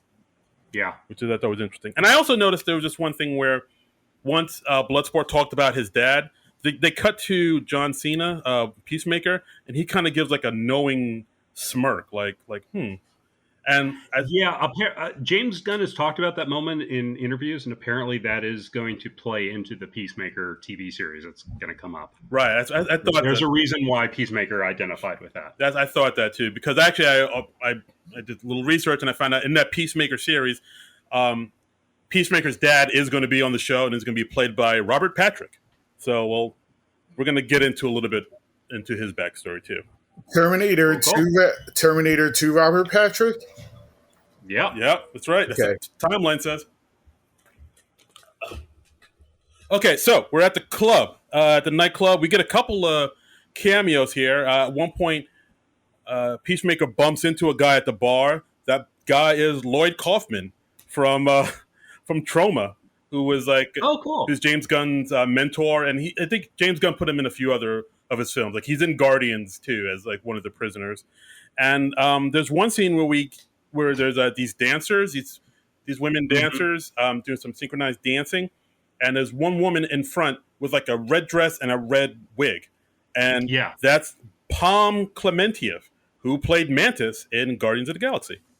Yeah, I noticed her in the movie, but I didn't recognize her as Pom. And James Gunn says that not many people have been noticing that it's her, but he's like, yeah, it's totally her. Yeah, and she's like one of those people, like, because like she's all made up in the Guardians movie. Don't recognize her without the makeup. It's kind of like Karen Gillian. Like you don't recognize Nebula without the makeup. Mm-hmm. Oh, I know what she looks like though. Another Doctor Who thing. I see. Okay. Yeah, because she was on Doctor Who for a while. Got it. So we see everybody sort of, Thinker isn't there, so they're bonding a little bit more. They're having drinks, thinking that this might be the last time we all get to drink, and they're not wrong. So they get down to the club, do some dance moves. Again, another hilarious scene where Abner, Polka Dot Man, is dancing with some women. Yeah. We see his point of view. Club full of his mom. His mom just dancing with all his moms, and is again just like, wow. Yeah. And also, like, the costume choices on the characters are just hats off to the costume designers. Yeah, like Polka Dot Man had like this silk shirt with stripes. Yeah, he's looking kind of disco-y. He looks very 70s. Very 70s. Yeah. Like, for a while, I was thinking, can I pull that off? I think I could. I mean, Peacemaker's in like this polo Izod shirt. It's pretty hilarious, and I love that Rick Flag is in his yellow T-shirt for the majority of the movie, because that was his look in the comics. And that was just cool to see. I mean, that's just a cool deep cut thing that they didn't have to do, but I love that they did. Yeah, like Bloodsport's wearing like a beret with like a dark blue jacket and a sort of a undershirt underneath it. Idris Elba can really pull off a beret, man. Yeah, not a lot of people can. He can do it. Yeah. It's like him and... He's got a good beret face. Yeah, it's like him and Curtis Sliwa. Those are the only two I can think of. I was not expecting a Curtis Sliwa reference on this podcast. No one expects a Curtis Sliwa reference on this podcast. His chief weapon is surprise and fear. Oh, boy. So the Thinker finally appears at the clubs. The guys spot him. There's also cut to a scene where the soldiers are outside looking for Americans. I think Milton tries to go in and warn them. Yeah. So basically what happens is at this Bloodsport walks up to the Thinker, puts a gun in his back, saying, "Hey, you're gonna come with me. Don't make a fuss. Don't make a sound. Just follow me to the back." That's when the soldiers bust into the club looking for Americans, and suddenly they're trapped. They can't get out. So basically, Bloodsport tells Abner and Cleo to take the Thinker out back, gives him his gun. while Peacemaker, Rick Flag, and I will make a distraction. Right, so, and they decide to surrender. And the funny thing is, does anyone look more American than Flag and Peacemaker? No, I mean, they stand out. They scream American. They were like 6 inches taller than anybody else in the place. They're blindingly white in a country of brown people. They both have standard American faces. Like, it wasn't hard. It wasn't hard to find them. It was not. They stuck out like a sore thumb, we'll say. Yep. So super American. Yeah, exactly. So Polka Dot Man and Ratcatcher 2 take Thinker out back. He's busy talking, which is another funny line I thought that was hilarious, where Ratcatcher tries to threaten him, saying, "Hey, be quiet. Do you want a dozen rats crawling up your ass?" And then Thinker waits to beat and is like, "Oh, my answer might not be what you expect." That's why you never asked that question. You might not want the answer. You don't know what people's kinks are. No. Yeah, don't rat shame.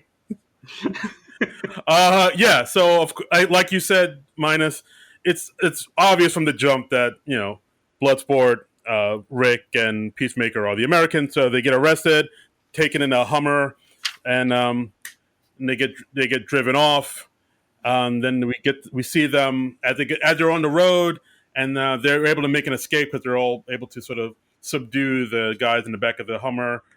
They're able to shoot the driver, which of course causes the Hummer to go off the road a little bit. And there's a big old car crash, big old car chase. They smash at the bottom of a hill in the Hummer, but they're able to get out, and they're able to meet up with Milton and the other guys in the little van. And it's like, all right, well, we got Thinker. Now it's time to Operation Jotunheim. And then Rick Flag's like, no, we got to save Harley first. So now it's Operation Harley. So now we cut to a scene of them going off to rescue Harley Quinn. Cut to Harley Quinn being tortured with a cattle prod by her captors.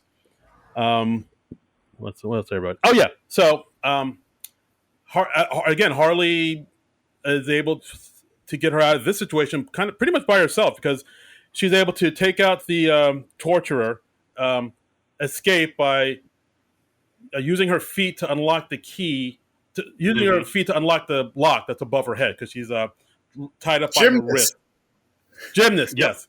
I think they did say that was a nod to the gymnast thing she was doing in the first Suicide Squad. And I believe, from what I've heard, she actually can do that and did that in this movie. Yeah, that is a stunt that Margot Robbie did for real. James Gunn has made a point of saying that in interviews. Like, you can't really see her face because, like, the goofy sleeve thing on her dress is kind of blocking her face. But he's like, no, I didn't get the right coverage for it, but that is 100% her doing that stunt. That's why I said that's another reason she's perfect for it. She makes the gymnast stuff look realistic. Yeah. But, my thing about that was that, like, they're going to torture Harley. I thought she was going to say something about it, but she didn't. She's probably been through worse with the Joker.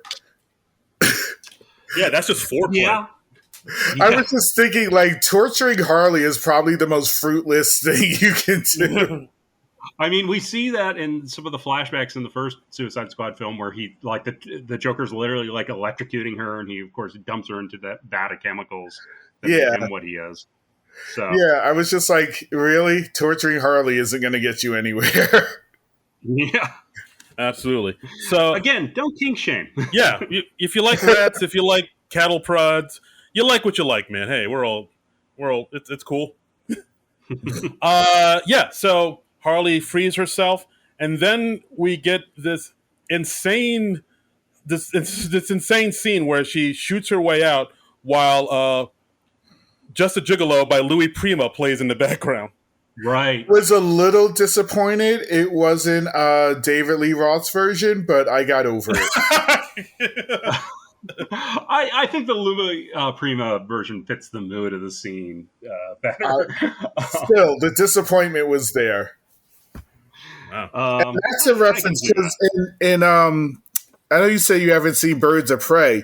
In Birds of Prey, she's a one-woman army. So they kind of established that Harley is a one-woman army.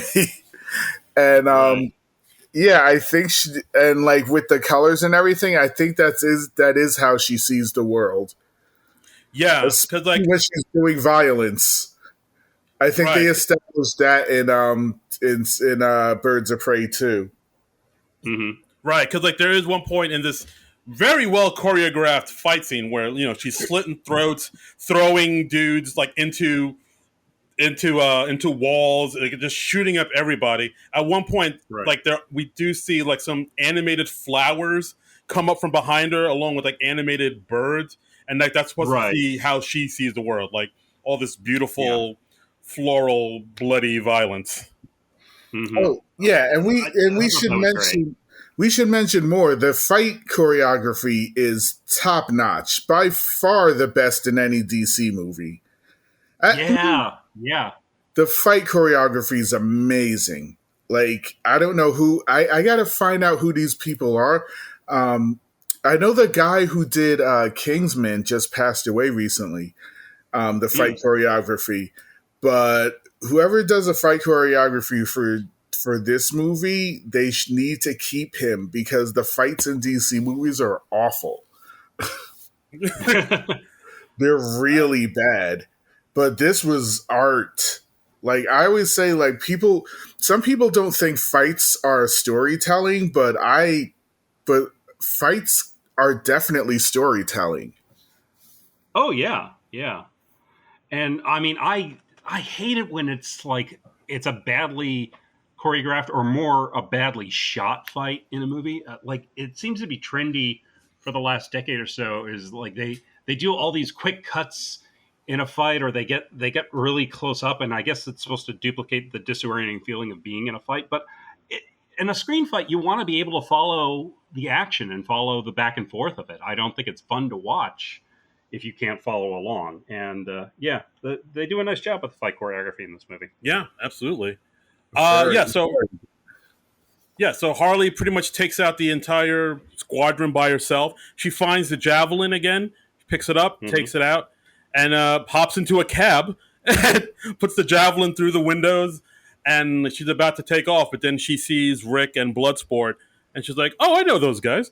And so, and then she just like, it's like the scene that we've seen in the trailer where she just pops up next to them. It's like, hey, what are you guys doing?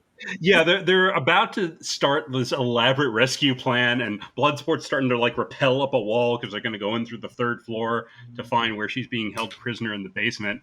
And she just is like, "Hey, what are you guys doing?" And Rick Flag's like, "Well, we were going to rescue you, and it was a really good plan too." Yeah. And he's just kind of obviously a bit bummed because he doesn't get to do this really cool thing they had planned. It's like, oh man, and Harley's like, you know what the difference is? I can go back.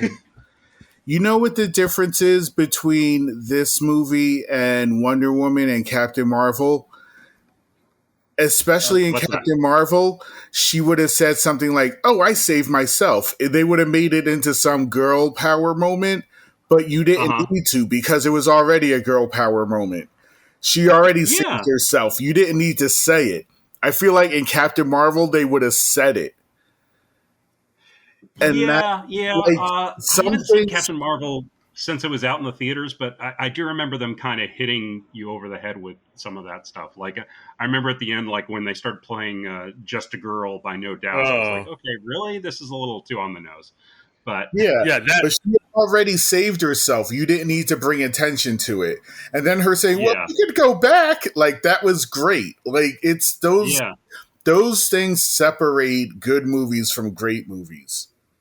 Yeah. I agree with you there. And I love that Harley has this weird childlike way of looking at the world, but she's also like a total psycho. I mean, it's the balance that makes her character so interesting and so appealing. Yeah, right. And in the absence of the baseball bat, the spear was a perfect weapon for her. perfect Oh yeah, weapon yeah. for her. Because again, it brings out that artistic, ballerina side, but she's cutting people's throats. Yes. Yep. Yeah. She sure Yeah. is. All right, so now Harley meets up with the team. Now the whole team is reunited again. They go to Jotunheim. They talk to the Thinker. They need him to get past the front gate. So I mean, I love that. Like, Flag is trying to sincerely brief the Thinker on what the deal with the Suicide Squad is, and Harley's just sort of mirroring him, but she's doing these sort of trivial things. And at one point, Harley just goes, "I'm walking back and forth." that was pretty. That was one of my biggest laughs in the movie, I think. That was good. That was good. I had to think he felt like Dark Helmet.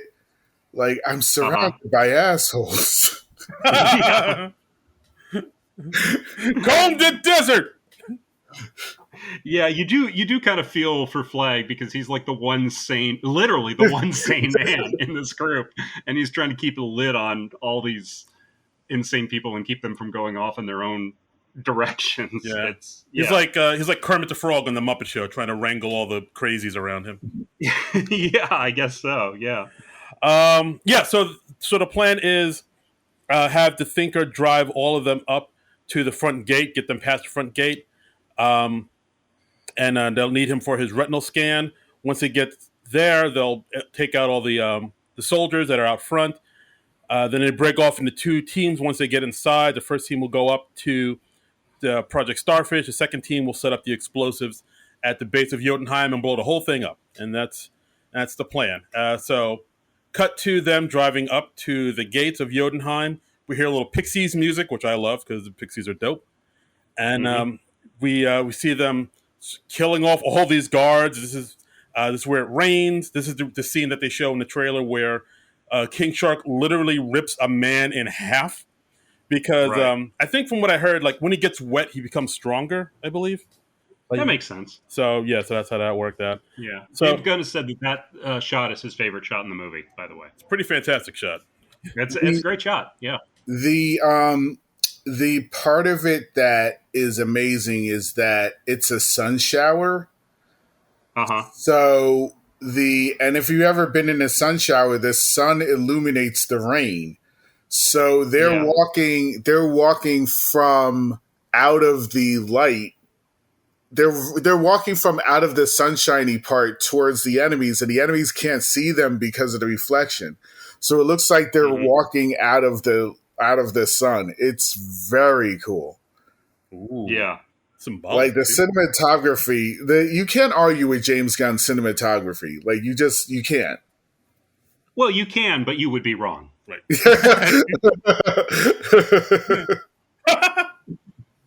Yeah, true. So the team splits up. So it's Cleo and Rick and the Thinker go to the experiment where everything's happening upstairs, and then the rest of them set up the explosives. We see the horrors of the experiment, the dirty little secrets. And we see all these tons of people with Starro's spores attached to their faces. We see all these people, with mutilated faces. We see what looks like a pregnant woman with a star on her face, and we see one dude who doesn't have a lower half with the star. It's pretty gruesome. This one. They've been up to some heinous shit there. Yeah. Yeah, exactly. And this is where Thinker tells them that the U.S. not only knew about all this, but they funded this. This is like the U.S. found Starro, and they've been funding these experiments, and they've been working with Herrera family to keep the entire thing, to keep this entire thing running, and keep the Herrera family in power, and they wanted to weaponize the beast. But now because of a military coup, they're getting freaked out about it. So they had you guys to come in to destroy all evidence that they had something to do with this. So as always, the big enemy is American government. I think that's what we're trying to say here. Yep, they've been up to no good. Yeah. Once Rick learns about all this, he's horrified. He finds a drive that implicates the U.S.'s involvement with all this. He says, "I'm taking to the press. This shit ain't right. I shouldn't be fighting for a country that does horrible things like this." Right. And that's when we get Peacemaker pulling the gun out on him, saying, "Hey, man, Waller gave me, specific orders to make sure that gets destroyed and everything here gets destroyed in order to keep the peace. If that gets out, we're going to have a major, international incident. And I'm the Peacemaker. And as I've said before, I'll do whatever it takes to keep the peace." Mm-hmm. And we also, something happens where the bombs go off early. So, like, they know they only have a few minutes before the whole thing comes tumbling down. And of course, with the bomb explosion, that causes Starro's cage, or glass bubble that he's in, it causes it to crack. And Mm-hmm. Starro escapes, and he's able to get a hold of the Thinker and drag him into the into his cage, I guess you could say. And he straight up he pulls the Thinker apart like I've never seen anything before, and slaps his body against a window and just... He spatters against a window, yeah. Yeah, it is so gross. This movie has very creative ways of killing characters off. Yeah, oh, absolutely. So yeah, Thinker is gone. So then Rick and Peacemaker, they fight it out over the drive. And another cool scene. Another amazing fight. That was brutal. Like two people who like have the same set of skills and the same fighting style. That was vicious. That was a vicious fight. And I mean, the movie, in most movies, like if you put somebody up against John Cena, you're just like, okay, well, John Cena slaughters that person and he wins. But they do a nice job of building up Rick Flag over the course of the movie that you're just like, oh, wow, I don't know which way this fight is going to go. Yeah. And there's also a really great shot where we see them trading punches reflected in Peacemaker's helmet. His silvery helmet. I love that shot. That was awesome, man. Yeah, because I was like, how did they get that shot without us seeing the camera? That's pretty cool. I mean, I guess they just took the camera out digitally somehow, or I don't know. But however they did it, it's amazing. Yeah, again, so. You can argue, but you'd be wrong. Exactly. So the two of them are slugging it out. It's getting bloody. It's getting brutal. At one point, Rick is on top of Peacemaker, and it looks like he's about to choke him out, like choke him to death, because they're both bleeding. Yeah. But then Peacemaker is able to grab a shard of glass, and he's able to like shove it right into Rick's chest, and we see it go into his heart, and his heart bleeds out. It's again pretty gruesome. And then Rick's last words are, "Peacemaker, what a joke," dies. Yeah. That one, I did not see that coming. That kind of I was not expecting them to actually kill off Flag. He was one of the characters that because he's like one of the center characters, and he's like one of the main characters of the Suicide Squad franchise. So I love that they killed him off, though, because I mean it really ups the stakes, and it shows that hardly anyone is safe in this movie. That annoyed me a lot because I liked him, and And, my friend was like, oh, well, anybody can come back in these movies. I'm like, they literally showed his heart stop. That's hard to break. It's going to be pretty hard to explain that one away. But then I thought of Kingsman, where they shot what's-his-face in the face. And he came Colin back. Firth? They shot Colin Firth in the face from 10 feet away. And he came back. It's just a scratch. Well, I mean, the Kingsman movies are more out there than they're out there in a different sort of way. I mean, this was out there. He's a normal human in a comic book universe, so I don't see them bringing Rick Flag back. But he got a great death, which is that's all you can ask for. No, it was a great fight. I was upset, but I don't know. Yeah, it was brutal. It was oof. Yeah, he got his hits.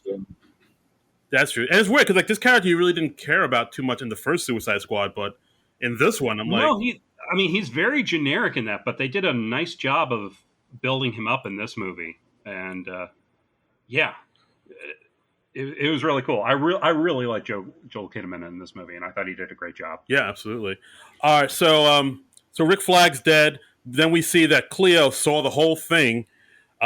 She's able to grab the drive and make an escape, but not until Peacemaker catches up with her, and again pulls the gun out on her and is about to shoot her, and because he is thorough, as he says in the movie, and but then it cuts to 8 minutes earlier. We get another title card saying that in the clouds. So we cut back to the other team and how they're done setting up all the explosives. We see a nice little scene where King Shark finds this tank full of these little sea creatures, and he has like this nice little kind of moment between him and the sea creatures, like, oh, new friends, new dumb friends, which I thought was like a nice little sweet moment. Yep. And so then the three of them are also are leaving. They're going to this office. What else happened?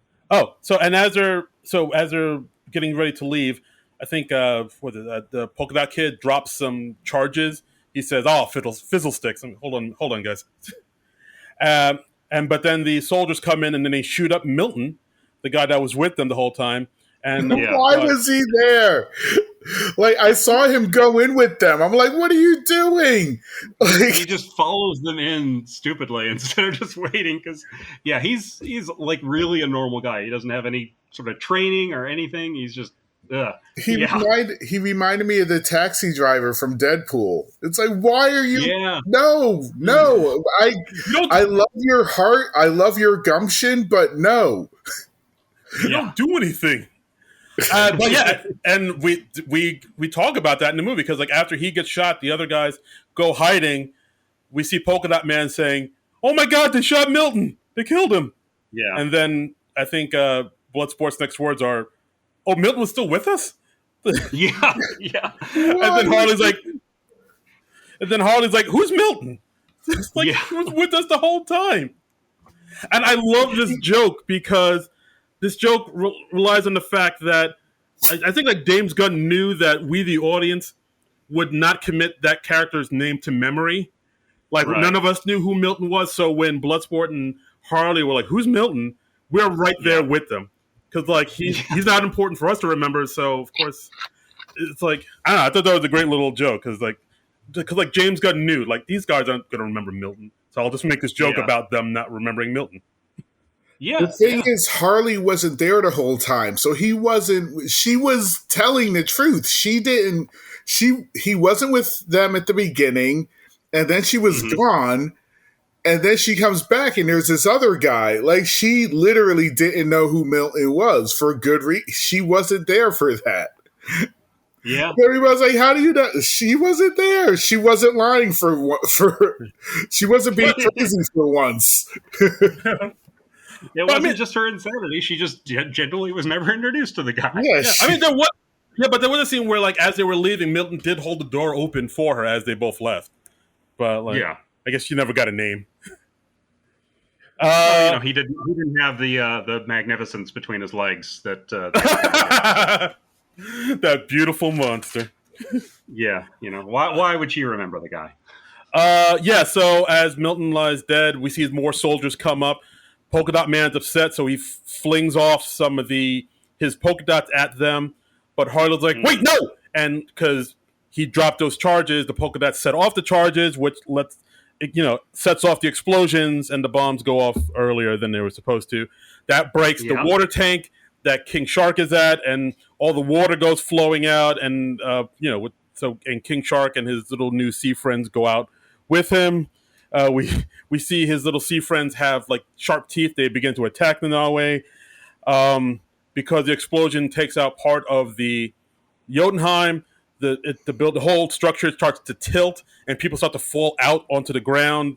Nanaue falls out to the ground to the soldiers below, and it's mayhem just right off the rip. Yep. See what else happened. You know what I liked about Nanaue. Yeah. Nanaue. The stories of people who turn into sharks and sharks that turn into people, that comes from the Polynesian islands.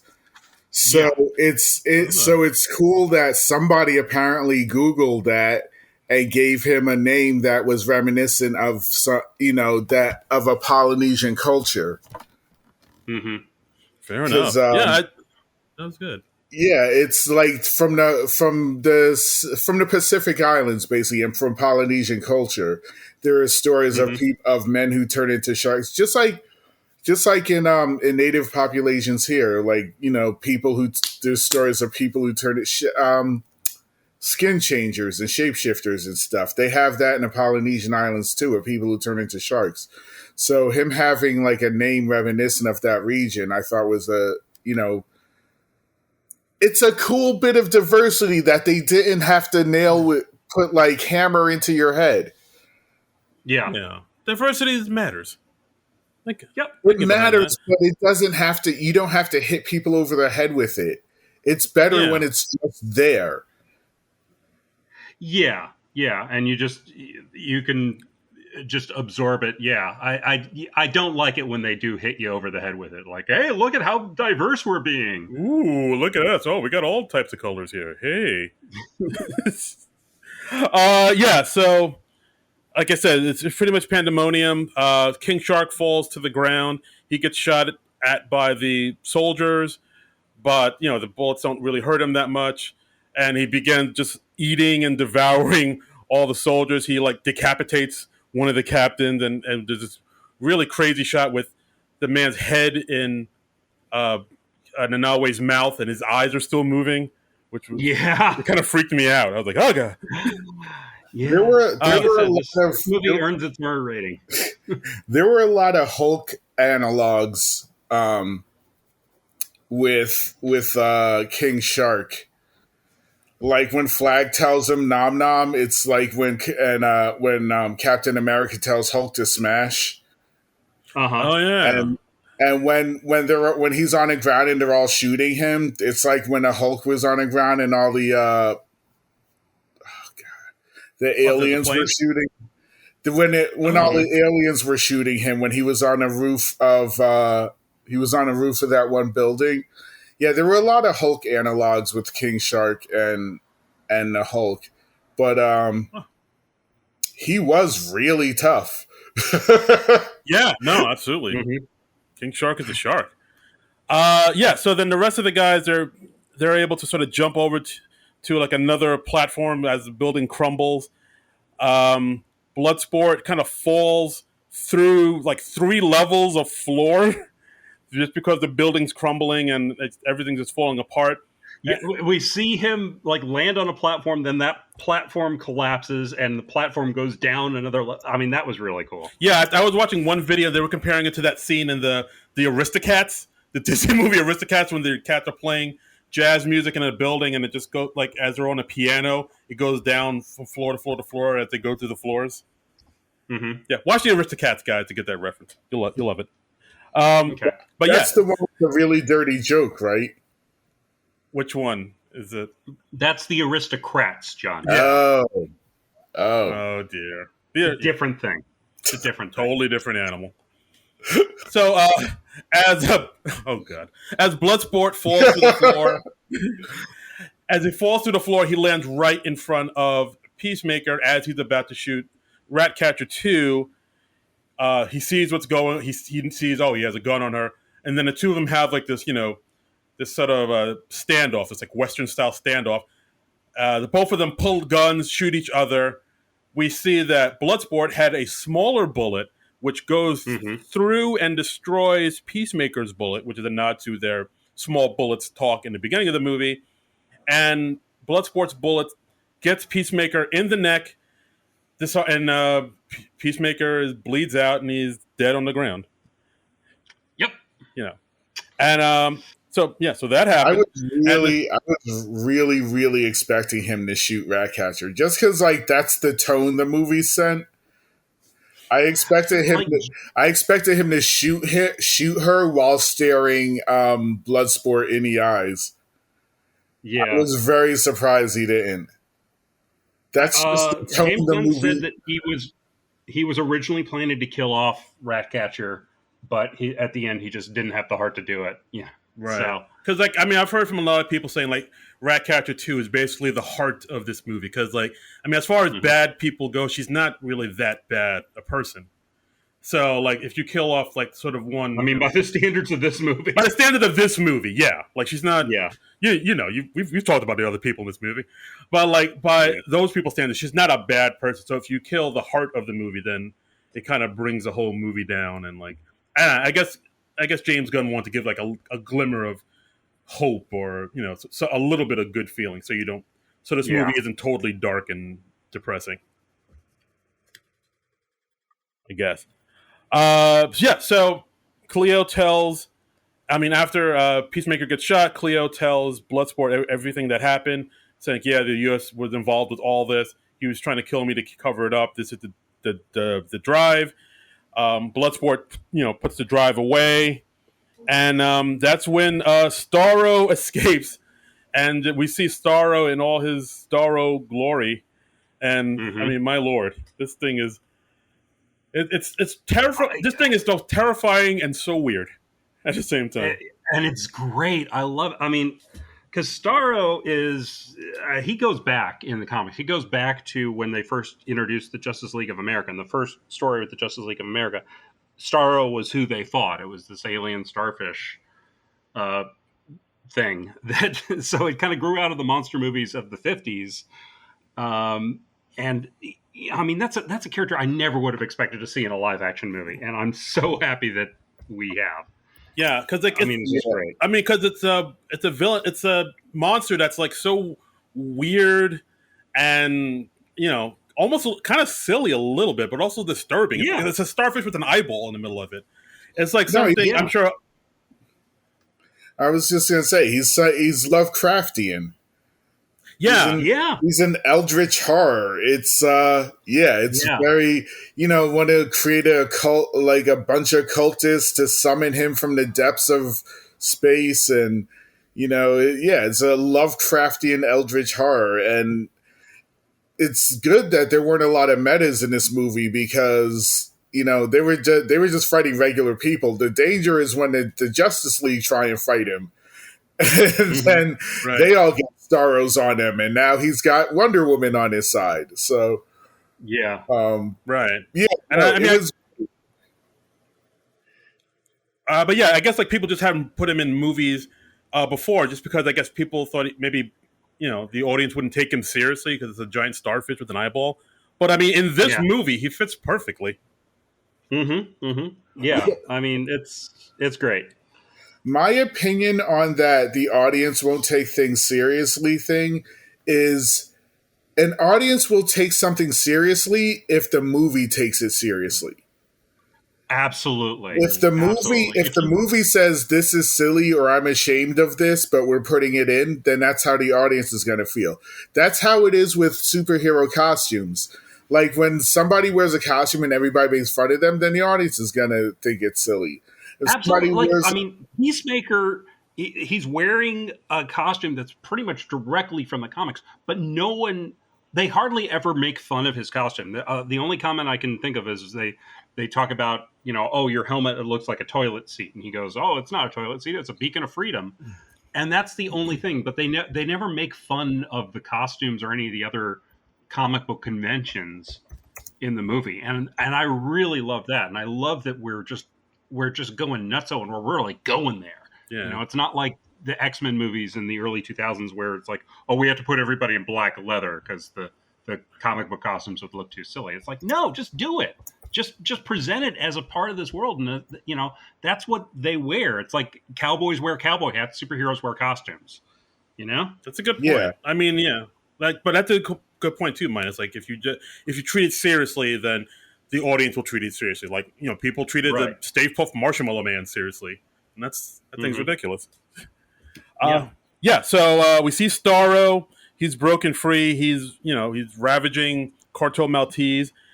First, he of course sends out thousands of spores of himself to attach. The spores will attach themselves onto the people of Cartel Maltese, and suddenly there's like a whole army of hive mind of Starros around. Starro zombies, basically. Starro zombies, exactly. Of course, he has one of them saying, "The city is mine," and it's pretty terrifying, actually, if you look at it.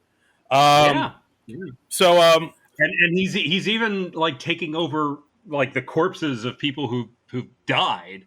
So yeah, they're really just going to be overwhelmed by sheer numbers. Right. So so at this point, we find out that Waller and her team lost the feed, so they lost him for a while, but now the feed is back up. So now they're seeing that there's a giant starfish taking over this country. That's no. But Waller tells them, "Hey, did you destroy everything in Jotunheim? Did you destroy all the evidence?"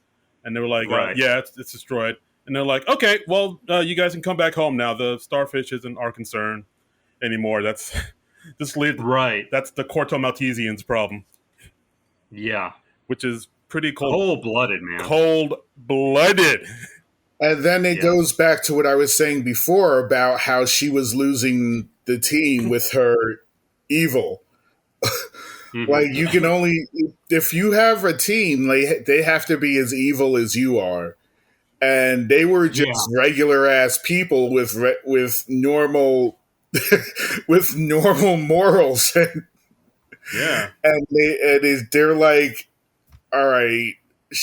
When he kept asking, he's like, were you really? And she never answers. He's like, were you going to do that to his daughter? And she never answers.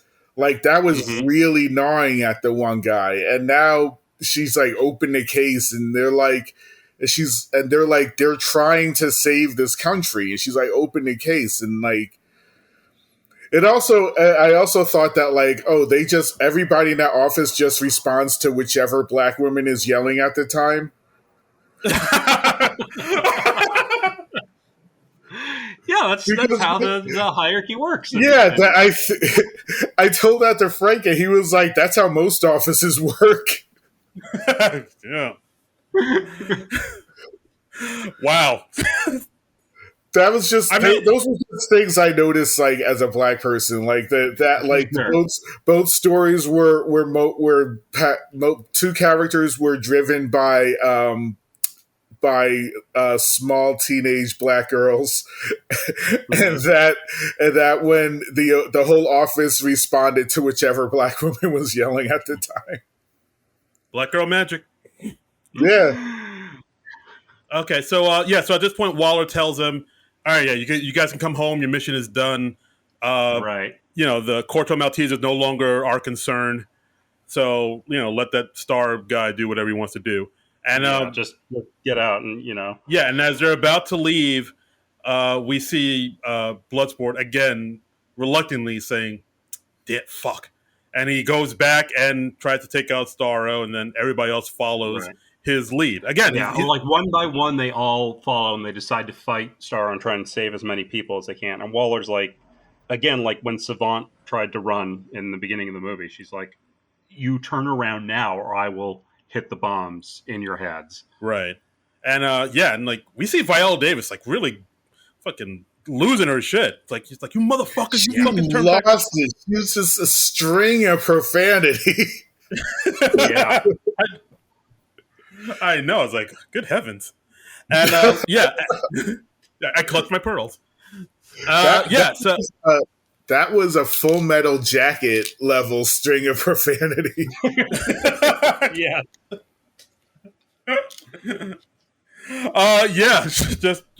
She's like laying into them, saying, "Turn back right the fuck now, or else I'm pushing these fucking buttons and blowing your fucking heads off, motherfuckers, cocksucker, fucker." And like she's just about to do it, and just before she hits the button, one of her people knock her out with a golf club. Bam. Yep. I believe that person was Flo Crawley, who's also in the DC comics. Yeah. She's a member of the support staff in the comics, and I was really happy to see her character. That was cool. Right. So they knock out Waller, and so the rest of the team, decides to help out the Task Force X take down the Starro. And then we get started in probably an amazing third act in this movie. I thought this third act was really good. Yeah, and it's a really, the action sequence is something else. I mean, I don't think we have to go through it blow by blow, but I mean it is something. It is something to see. Right. Yeah. We see the exact opposite of the end of Wonder Woman. Ooh, wait. Guys, the first one or Wonder Woman 84? The first one. I didn't even see the second one. But don't bother. the end of the first one was awful, and this was the opposite of that. It's tough to have like a really strong third act in a superhero movie, you know. It's not. But in my opinion, it's not. You have all of this to work with. Like, you can do crazy visual stuff. You can, I don't know. I don't know what it is about this movie that made me annoyed. I think it might have been because why aren't all of them like this? Yeah. Something about this movie left me annoyed, and I'm still trying to figure out what it is. I get it. It's like you see this and you're like, wait, DC could have made good movies like this whole time? Like, why is this the first time we're getting... I mean, there have been good DC movies, like, of course, the Nolan Batman, Shazam I liked. But, like, this movie was on, like, another level, I thought. Like, another level of good. And, like, to see it, we're just now getting to this level of good in our DC movies that, we could have had years ago. It is kind of like, why didn't we just do this in the first place? And I just really I don't know. thought I wanted to be more original. Not that it was original, but it really felt like Suicide of the Galaxy. And I could see that. I don't know. I didn't get that at all, personally. With an R rating. But it also made me think of what would Guardians look like with an R rating. It would look like this, I guess. I don't know. Yeah, it would get even more insane, I'm sure. Right. So basically we see our little Suicide Squad try to take down this gigantic kaiju up in this bitch. We see and then we see actually Bloodsport kind of stepping up and being the leader that he's sort of thrust into this position of being the leader, saying "No, on the way, nom nom," and we see King Shark gnaw at Starro. We see he tells Harley to get to the high ground with the javelin, and then he tells Abner, Polka Dot Man, you see that thing? It's your mom. And of course we cut to a giant, Abner's mom, tearing down the building. Kaiju mom. Yeah. Kaiju mom. Yeah, and then Abner has this nice little hero moment where he shoots his polka dot at the starfish and takes out one of his legs, and he's like, "Oh, I'm a superhero!" And of course, one of Starro's feet or tentacles comes down, smashes Polka Dot Man, dies. Right. I immediately kills him after his big triumphant moment. That was cool. I hated that. Oh yeah, I hated that because it was like you're sitting there like he's gonna die, he's gonna die, he's gonna die. Oh, look, he died. Yeah, I mean that wasn't as surprising as the Rick Flag death. I'll give you that. Well, I wasn't expecting him to survive the length of the film, but I liked that it didn't linger on the hero moment. I liked that it killed him off like just a beat or two sooner than you were expecting him to. Right. And it wasn't like a big heroic sacrifice. It was just he did this big thing and then just and he's dead. Right. Absolutely. So I liked that. I liked that the movie was surprising me throughout. Yeah. I mean, a lot of times it zigged where I thought it was going to zag. A lot of surprises. So Polka Dot Man has been killed. And we see that Bloodsport is kind of running out of ammunition because he does this thing where he takes off parts of his armor to assemble a gun. And like he has like his armor is basically made up of things that can kill, but he's running out of things. And Starro's just making more and more zombies to do his bidding, speaking for him, saying the city is mine. And we're at this point where he's just surrounded by zombie starfish and he has no more weapons on him. And then that's when we see Cleo, Ratcatcher 2, saying, the city is not yours, it's not ours, it's theirs. And then she holds up a light. Thousands upon thousands upon thousands of rats just come out of everywhere to attack all the zombies and attack Starro. If you don't like rats, this scene might... You frankly wonder how this city has room for anything else. There are so many rats on screen. It's like a midtown. I was gonna say, do you know how she could run New York? She could literally take over New York City. She could run New York State. Yeah. Yeah, it's nuts how many rats they have. Yeah, it's like a Midtown Manhattan worth of rats. It's a lot of rats. And we see all these rats crawling up Starro and gnawing at it. And then we see Harley with the her javelin taking a running start, jumping through the air, plunging the javelin through the eye of Starro and like kind of swimming in his eye. And as she's swimming in the eye, we see the rats coming in with her, floating by her, gnawing at the nerve tissue and veins inside the eye. I mean, how do you beautiful image. Another beautiful image. It is. It's like beautiful, but also like weird and disturbing. And like, how do you even come up with this idea? Like, where does this come from? It's like from the beautiful mind of James Gunn. You're right. As the That's very true. And as this happens, it's working. Like we see Starro's eye flowing up with blood, and like he's defeated and he falls over. And I also like this one thing that they added in where his final words, as said through one of the army men, saying, "I was happy, floating, staring at the stars," kind of reminding you that Starro did all this, but he was also a victim because like. The U.S. Army brought him down here. Like, they didn't leave him alone. So now, so he's also... He never asked to come here. Yeah. Exactly. I didn't ask to be born. Exactly. As usual, humans are the real monsters. Thank you. Yep. Thank you. Humans and specifically Americans. Right. As usual, Americans. Good. Tim Gunn's not American. It's not a message you find in a lot of summer blockbusters. Yeah. Goddamn. Tim Gunn's not American, is he?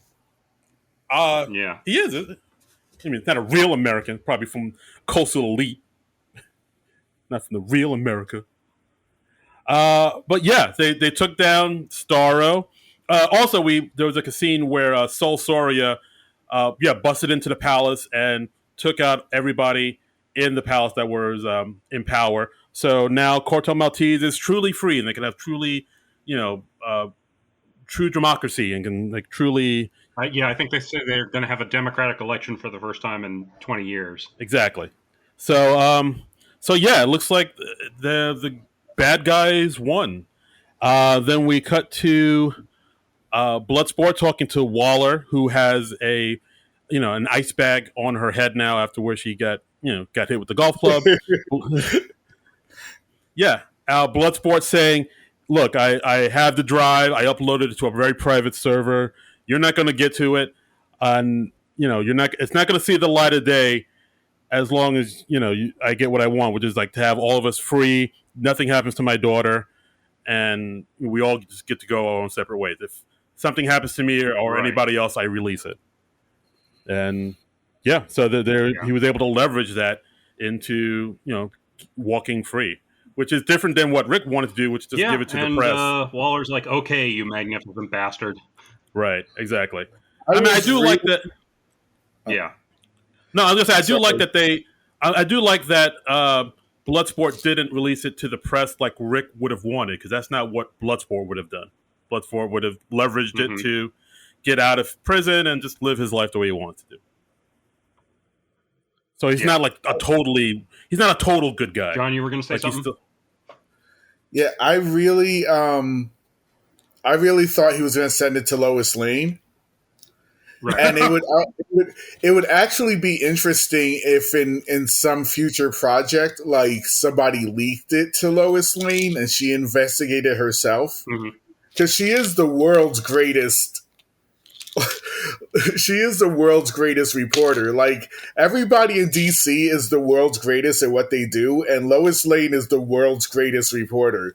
So I feel like if they leaked the story to her, she would investigate it herself and like figure out the truth. But the funny thing about that last part to me was that Waller didn't have everybody killed, but they were right. I think maybe she was like, "All right, I respect that."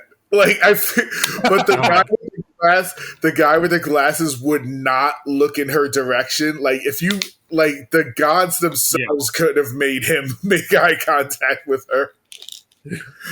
Right. Yeah, But I was surprised that he didn't have them all killed. that did surprise me. That like it seems like none of them were reprimanded or, like you say, executed in any fashion. Like it seems like it's all water under the bridge. But I'm sure maybe Waller figures, well, friends close, enemy closer type of thing, and it's like I'll use this insubordination to make them do my bidding, or I don't know. I mean, also, it could have been like in the comics, like occasionally Waller goes too far, and she does have people around her that point out when she goes too far, and she is occasionally able to admit, like, oh, yeah, I went too far there. Thank you for calling me out on that. So maybe James Gunn was doing a thing from like the comic book characterization there. I don't know, though. Yeah, that's true. That's true. But yeah, so and the movie kind of wraps up. We see the team leaving in a chopper. We see Cleo's little pet rat Sebastian climb up on Bloodsport's legs, and Bloodsport tries to slowly pet it and get over his fear of rats. So he's slowly trying to be a better person and get over his fears and be something different. And and that's the movie. Then we get a post-credit scene. We cut back to the beach of Corto Maltese where Weasel's corpse is. Turns out he coughs up some water, wakes up, he's fine. He's not dead at all. Nope, and he just stumbles off onto the beach. So yeah, Weasel's running around somewhere in Corto Maltese. He's like the new Chupacabra.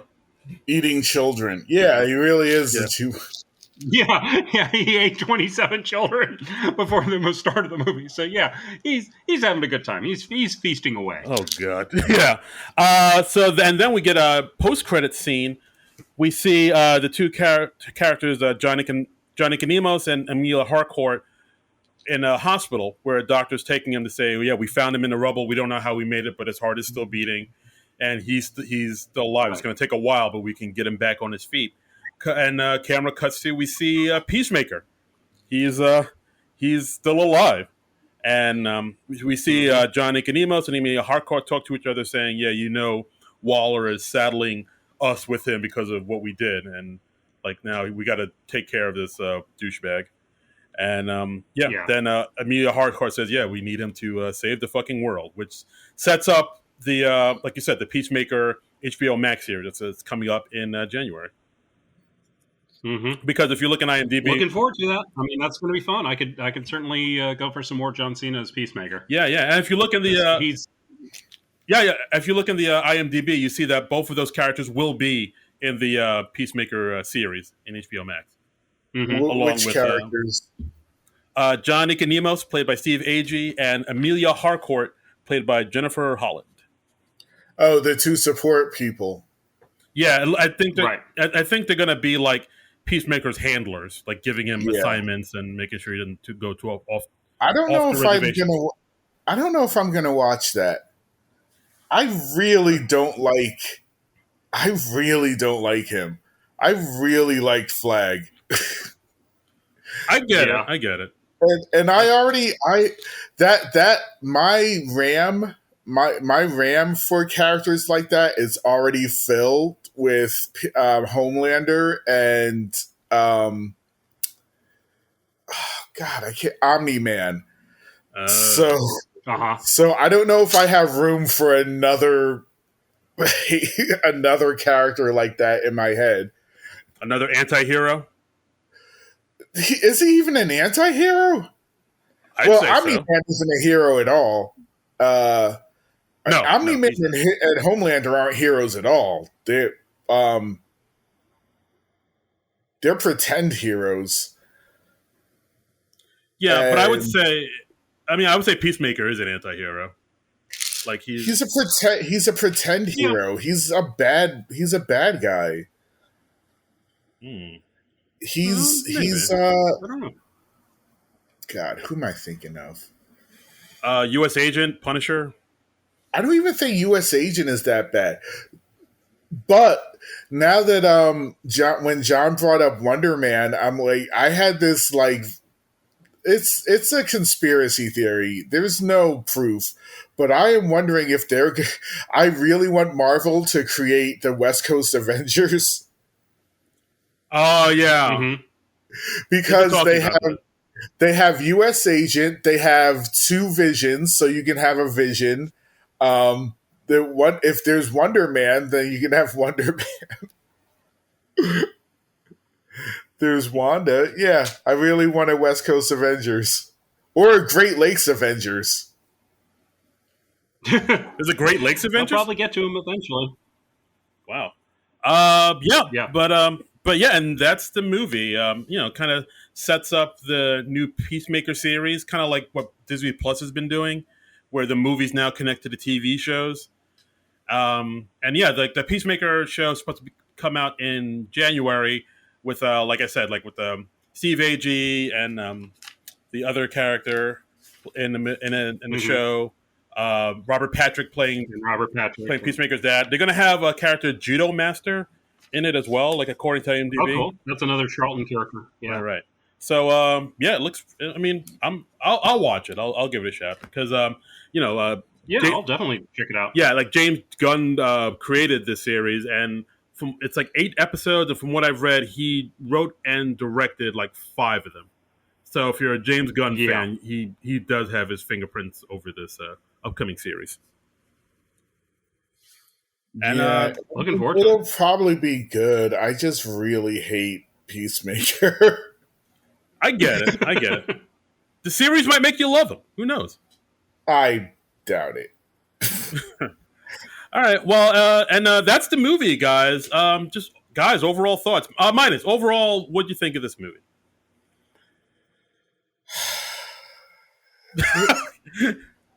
When it starts off with a sigh, you know it's going to be good. It's hard to, it takes me a while to process a movie, like how I actually feel about it. And my initial reaction, I don't have a great feeling about it, but I can't tell you why, because there was nothing bad about it. But I don't know, but I kept seeing pieces of Marvel movies in it, and I think that threw me off. And also I'm not a big fan of movie where people are expendable. Even in the Expendables, people weren't expendable. None of them died. No. That's a good point. No. That's a very good point. I mean, I like that this movie just really went there. I mean, just right from the beginning where they kill off most of the team, and the fact that they killed off some people who are major players in both the last movie and this movie. I really like that. I mean, because if you're doing something called the Suicide Squad, that's what you should be doing, you know? Well, yeah, it's the same thing with Doom Patrol. Not so much in the show, but I read in the comics, it's called Doom Patrol. People die all the time. So yeah, if it's called Suicide Squad, people are going to die all the time. But I don't know. I mean, like I said, there's nothing bad about this movie. The acting's good, the cinematography is good, the fight scenes are good, the music is good. There's nothing to complain about, and I don't know how I'm finding something to complain about. But I would suggest people watch it. I would recommend it to people. I don't know. I'm just saying. Weird. No. I'm weird. Well, of course you are, John. That's why we love you. But yeah, I'm the same way. I did enjoy this movie. I thought it was really great, but I can understand how it might be too much for some people. I can imagine people finding it either too violent or too dark or too disturbing or too weird. There's a lot of weird shit in this movie, but it's all it's a giant starfish with an eyeball. That's kind of weird, but it's all really well done though. It's like Mina said, the acting's good. It's colorful. I think Frank Hablawi mentioned it on Facebook, saying this is one of the most brightly colorful DC movies we've gotten in a while, and that's right. He loves that. And but yeah, it took me a while to sort of get into the rhythm of what James Gunn was giving me. But once I got it, I did enjoy this. I did enjoy this movie. But yeah, I can understand how some people it might not be their cup of tea because it's very intense. It's like when you go into like like an Indian restaurant or something like that, and they say, "Hey, the food here is very spicy, so if you like spicy food, you should order it this way. If you don't, we can order it tone it down a bit." So this is a spicy. This movie is a spicy movie.